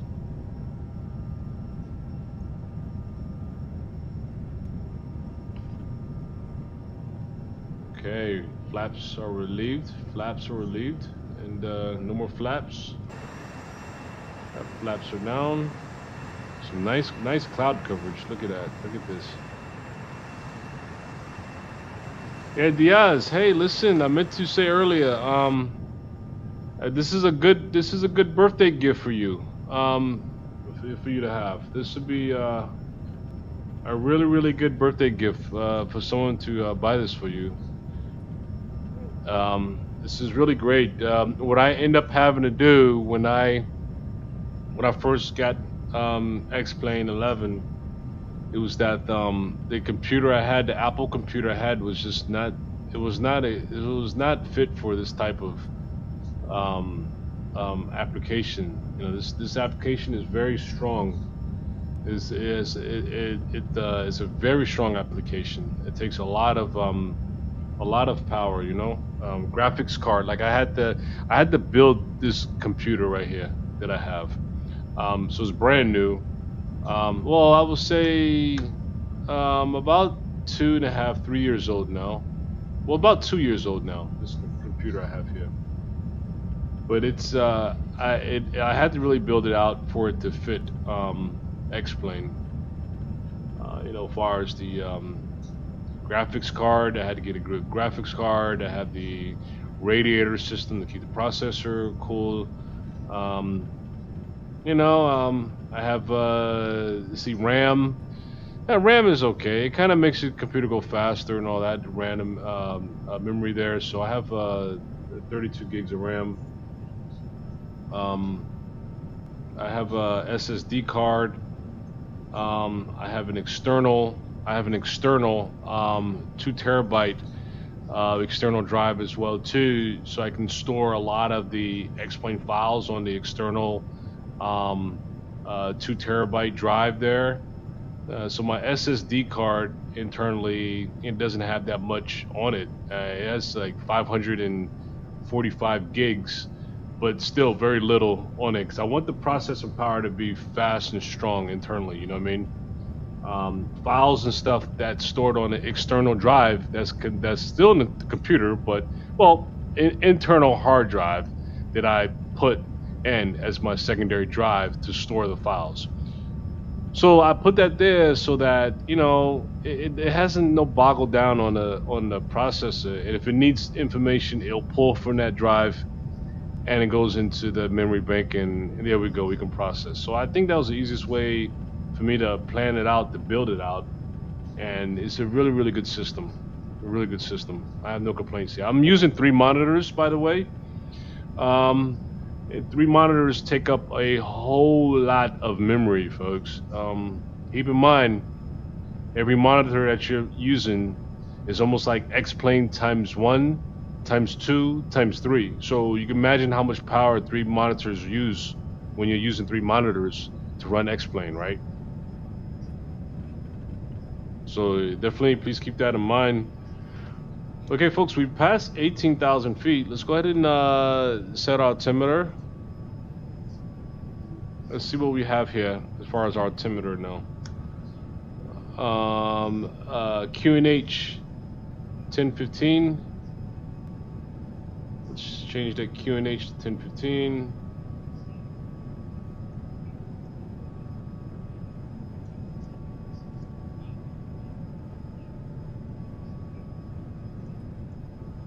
Let's see. One thing with this flight too that I must say, that I don't know how to change this to QNH, right? So what I do, I just have to go to the website and find out what it is. I mean, I haven't figured that out yet. So let me go to my website and see what the QNH would be for this. So right now it shows QNH is 10:15 for this airport. TBP, see TBPB for this airport, and it's giving me this website I use here, which is a good website. This is our airport, TBPB. So our altimeter would be, look. So instead of me using QNH, I'm gonna go 1015 QNH. I'm gonna put altimeter 2997, which is equivalent. Okay, 2997. There we go. We're set. 2997.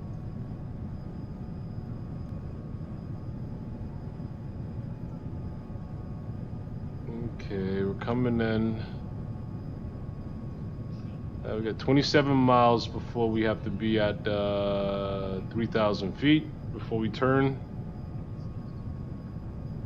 And we got some more. Look at these rain clouds in front of us on our radar. All this stuff directly in front of us is rain clouds, so they're not bad. I mean, we're 10,000 feet anyway, so it's to be expected here. Alright, so here's our island, Barbados. You can see in front of us here. Let me get a little. Let's get an outside view here, so we can see. Yeah, this. So here's our island here, Barbados. That's where we're landing to. So.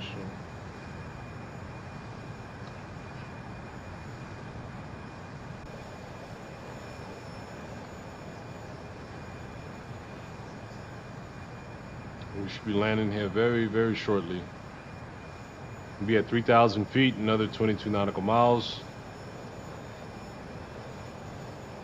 Yeah, that's cool. Yeah, you know, it's really good. I tell you, like, when I used to watch these videos too, and when I go to, you know, check out other sites and stuff, you know, if it's not live and it's like recorded already, you know, I'll a couple important things that I do so I can learn how to fly that aircraft.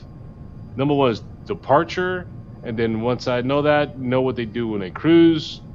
And second biggest thing is when they're landing, right? Their approach. I want to know those procedures. So for me, those are very, very important pieces. So usually, you know, like those, like you know, folks will start jumping on board, especially when it comes to departures and arrivals, is the most important part of the flight here. Cruising is cruise all day, and you can fall asleep because it takes so long, right? But the landing and departure takes a lot. So you definitely want to understand that to learn to flight. Okay, so give it a little throttle. We're at 10,000 feet, folks. Let's turn on our exterior lights here, and you see the auto throttle. Like I said, once you start descending, it's no longer auto throttle. You just got to keep the throttle so that you can stay with speeds where you should be at there.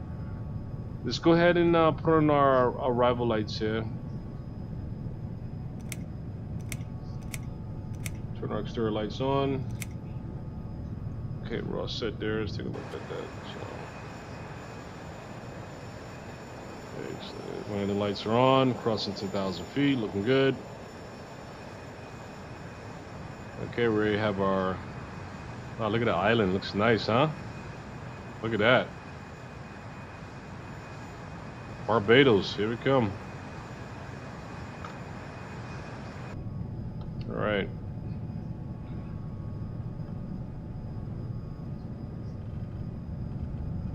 And give it a little bit of speed brake here. Slow it down a little more.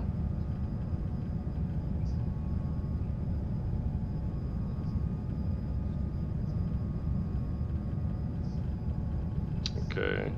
All right. So here's our. About to bring up our map here, folks. I think we should have a visual as far as our approach here. Here we go. All right. All right, so I really don't understand why in flight plans they have you go to the airport, turn, and then come for the approach. So to me, I don't know. I was gonna delete this out and just go straight to this point, but I'll follow exactly what the plan has. It's gonna turn us here, bring us back this way, and then loop back around to catch our localizer ILS approach. So we'll just follow what the plan has and go from there.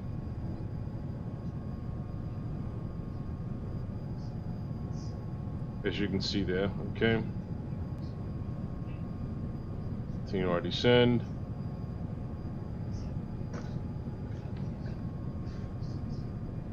Okay, nice view here. Let's take a couple window views here. Let's look at out the co-pilot's window here and see. Oh, look at that! It's pretty. Wow. Wow.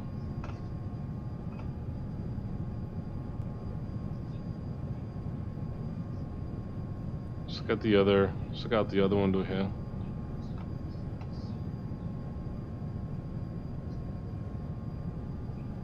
Yeah, it's really nice view there. And there's our airport in front of us, folks. There's our airport literally right here at our 12 o'clock. We're gonna be turning here to the right here, going back down this way to turn back around for our landing for runway 9. This is runway 9 right here for our approach, and as soon as we cross right here, we'll be turning to the right to land our airport right here. So we are here, folks. All right, there we go. There's our turn. There's our turn. Okay, so we're gonna turn down here, and as a matter of fact, we gotta change our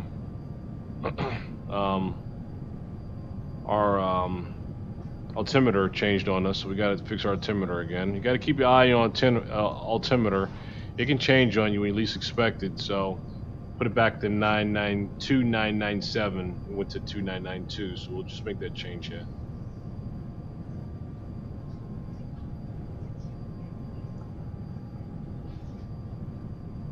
Okay, it's just making that turn.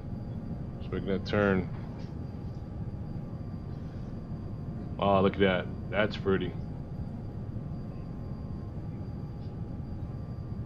It's gonna be a nice landing here, folks. Okay. All right.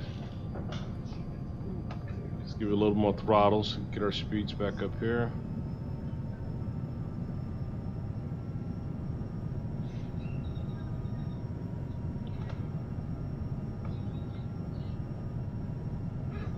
Okay, it should be at 2997.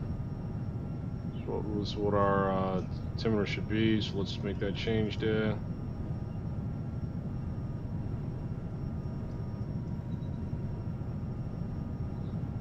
There we go.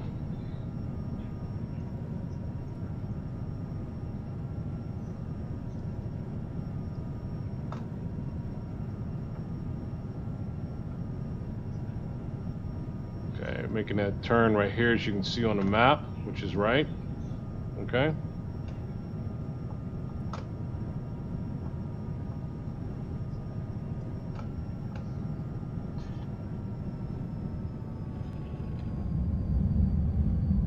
Slow her down here.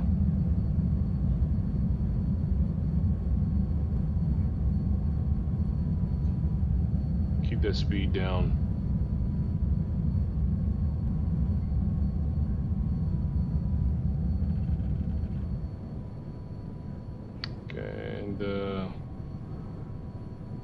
So we're gonna make this turn right here we're making, folks, is for our final approach here.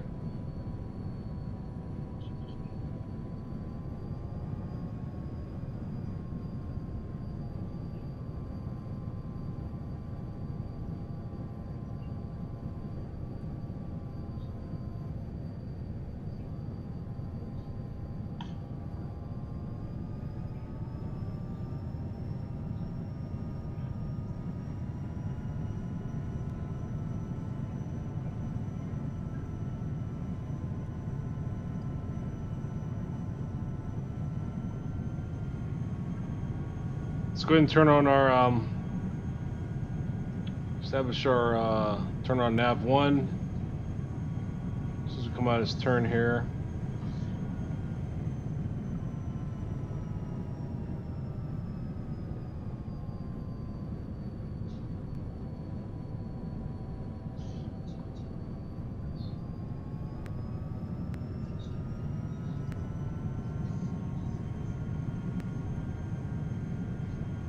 Okay, nav 1 there. And also we got our approach set. Establish our localizer approach. There we go. Stepping down. There we go. So you see I changed this, right? I put this on nav 1 so we can establish our localizer, right?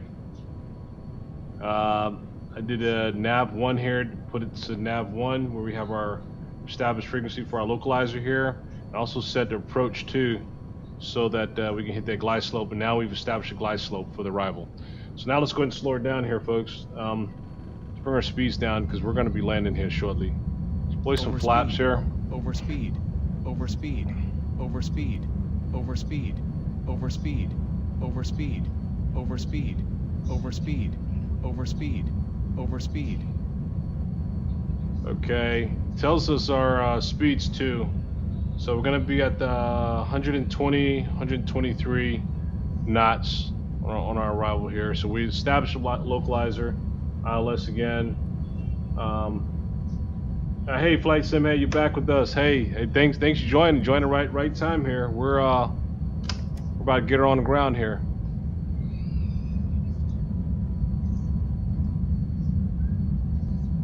Okay, had the speed brakes going on. We dropped I think we got our landing gear. We just deployed our landing gear too. Yep, landing gear's down. Okay, good. Let's get back in our cockpit here. All right, there. All right, let's more flaps.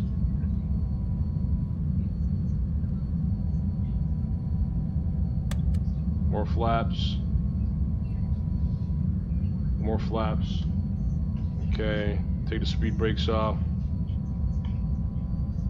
Keep your throttle now. Watch it throttle on your speeds. You want to keep it at around 117 knots at the least. So let's bring up our speed here.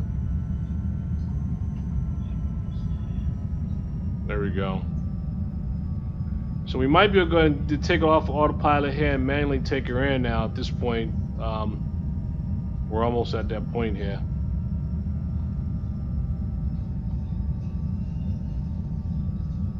Yeah, we got our airport visual in front of us here. So, yep, this right here. So, it looks like we're good on that. Let's go ahead and, folks, and let's go ahead and disengage autopilot here. Let's see, autopilot is right here. Autopilot is disengaged. There we go, disengaged. Okay. And there we go. Now we got control of the aircraft now. And let's bring her in. So I'm manually controlling the aircraft. Give a little more speed here. Got our gear down. And keep our speeds around 120, 117 knots. Okay, we got a good direction here. Straight for the runway. Keep our nose right at the tip of that runway. Watch our speed. Plan to deploy our reverses as soon as we touch ground here. We'll take the throttle down to zero throttle once we get around 50 feet. Let her glide in for the touchdown. Okay.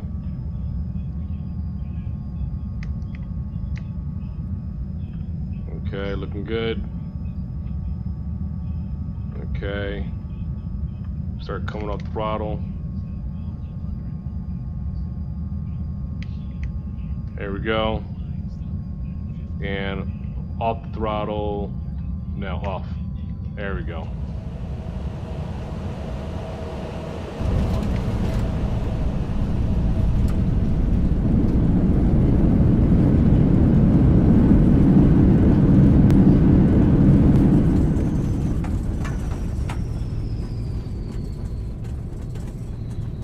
Ooh, folks, good landing.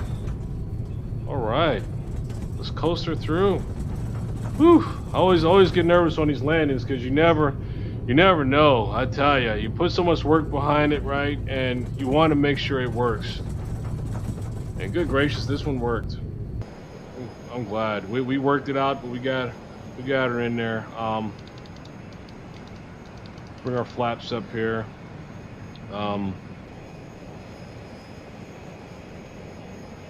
Ooh, that was fun. That was fun.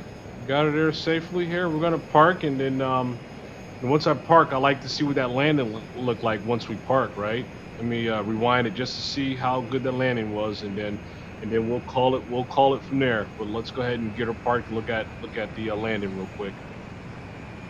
This was wow. Had me a little nervous, but we got in there. Okay, it's a good flight. Yeah, Diaz, it's a lot of fun. This is really enjoyable. I tell you, I enjoy doing it. Um, you know, when VATSIM has the big sessions, when they have events, and a lot of folks show up for these events to fly, and it's a whole lot of pilots. Oh, that's when it really gets challenging, because air traffic control, sometimes they don't have much patience with you sometimes, and they should, but they have a tough job, but as a reminder, they need to have patience with folks because we're all learning, right? We're all learning here, and we're expecting to always have a good experience when we're flying. So, but yeah, they do have a kind of tedious job here, and I always encourage them, guys, look, have patience with everybody because everyone has to learn this, So we're gonna park here, folks, and then we're gonna look at that landing, and then we'll be done. So let's get her over here. Let's park over to next to the other jet here.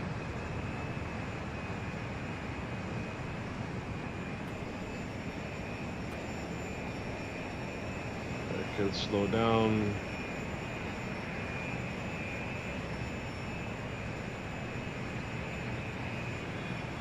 And I guess we'll park, let's see, we'll bring it right over here. Let's just park right here, folks. Let's just turn her, park right here. And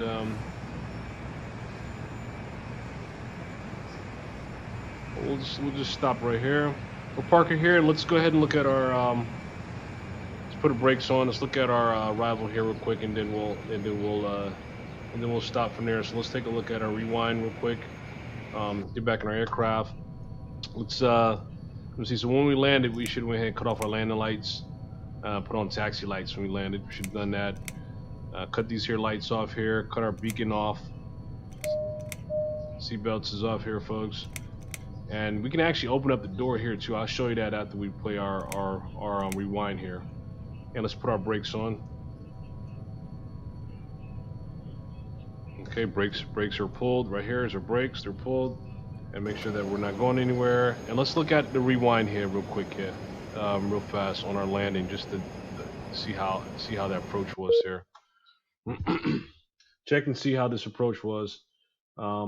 Hey Diaz, hey, really, yeah, glad. Please come join us tomorrow. You see the schedule out there as far as that flight tomorrow. That's going to be fun. I tell you, that Singapore trip is it was suggested that we take it, and that's what we're taking. And after we finish that Singapore trip, we're going to be taking that Korea trip to Korea from the States. So look at that view, folks. That's a really good capture there, huh?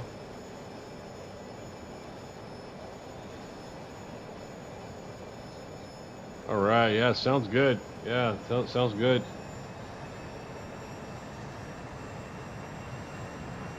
Okay, let's fast forward a little bit here. Let's fast forward. Yeah, we really cut through some clouds here, right? When we were making that final turn, I'm fast forwarding a little bit here. When we made that final turn, I tell you, cutting through those clouds, that's why that radar is your best friend. Because you're flying in the blind. Like, look at this here, You can't see anything. And you're right in a cloud. And you got to really rely on that radar. You see? Look at that. Look at that. We can't see nothing. We can't see absolutely anything until we come out of this cloud. Got to depend on that radar.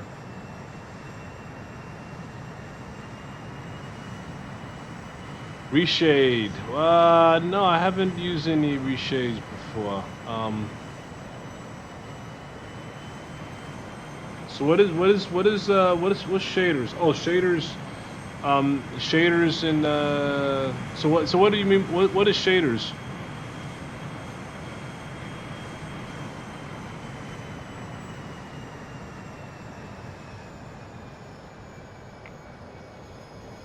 One for this turn. Look at this. Look at it. Look, still more clouds. Oh my goodness. That radar was our best friend. You know. Look at that. There's no way you can fly this without radar. No way. There we go. Look at that. And here's the airport coming.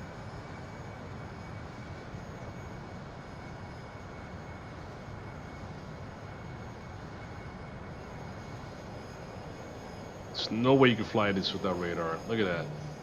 Impossible. Impossible.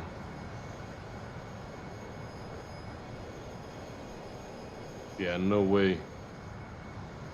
There we go. Look at that. Now we came out of it. Oh, really? So tell me, change the Sims colors. Yeah, okay. So yeah, it's one of those apps. Yeah, so check out. Let me show you something real quick here. So let me pause. So you see, look at this ground, right? I'm gonna show you something here. What I did.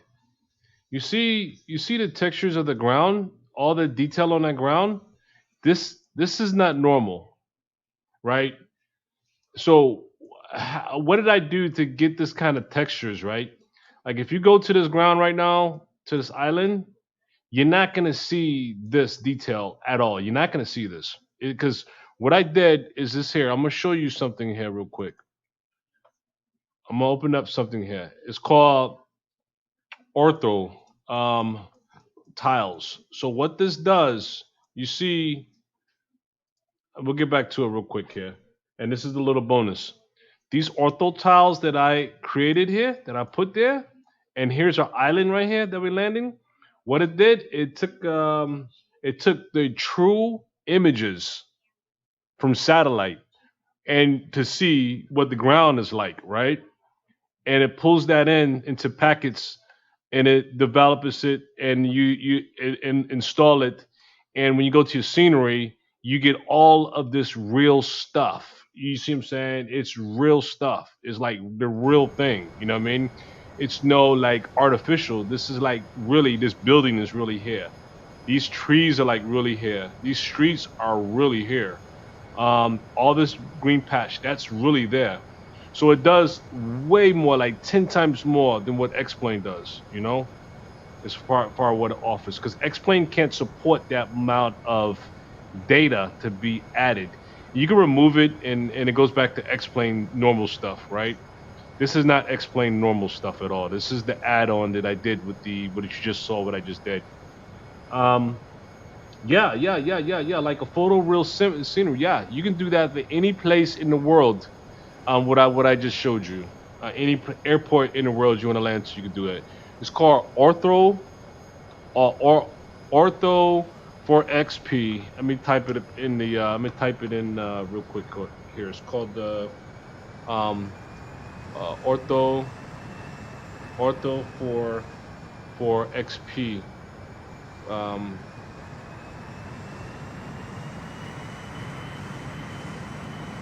Okay, there you go.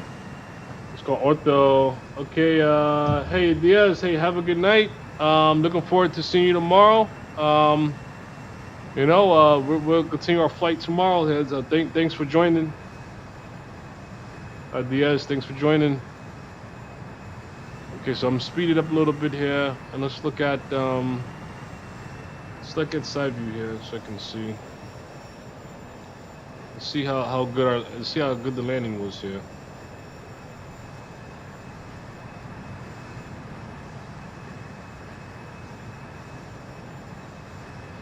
The approach was not bad, huh? The approach was like pretty right on here.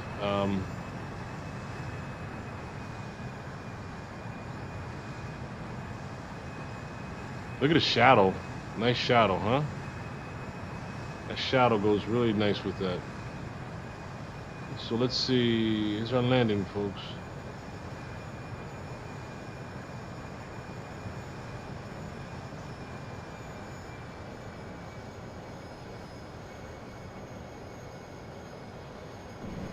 Oh, woo! That was nice. Okay. Not bad, huh? Got our reversers on. You know, the spoilers came up automatic. Slowed down to 80 knots very, very fast. So that was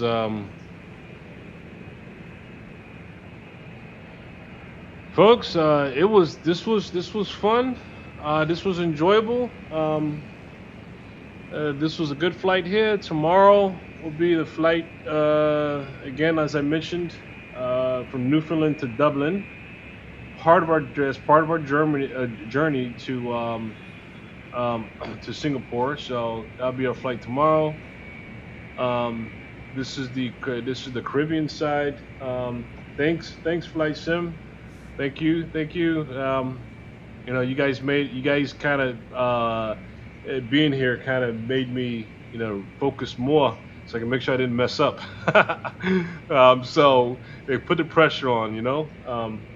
You know, I hate to have a long flight and crash. You know, that'd be kind of embarrassing, but it happens. You know, oh well, it happens. But you know, I think we got a good flight here.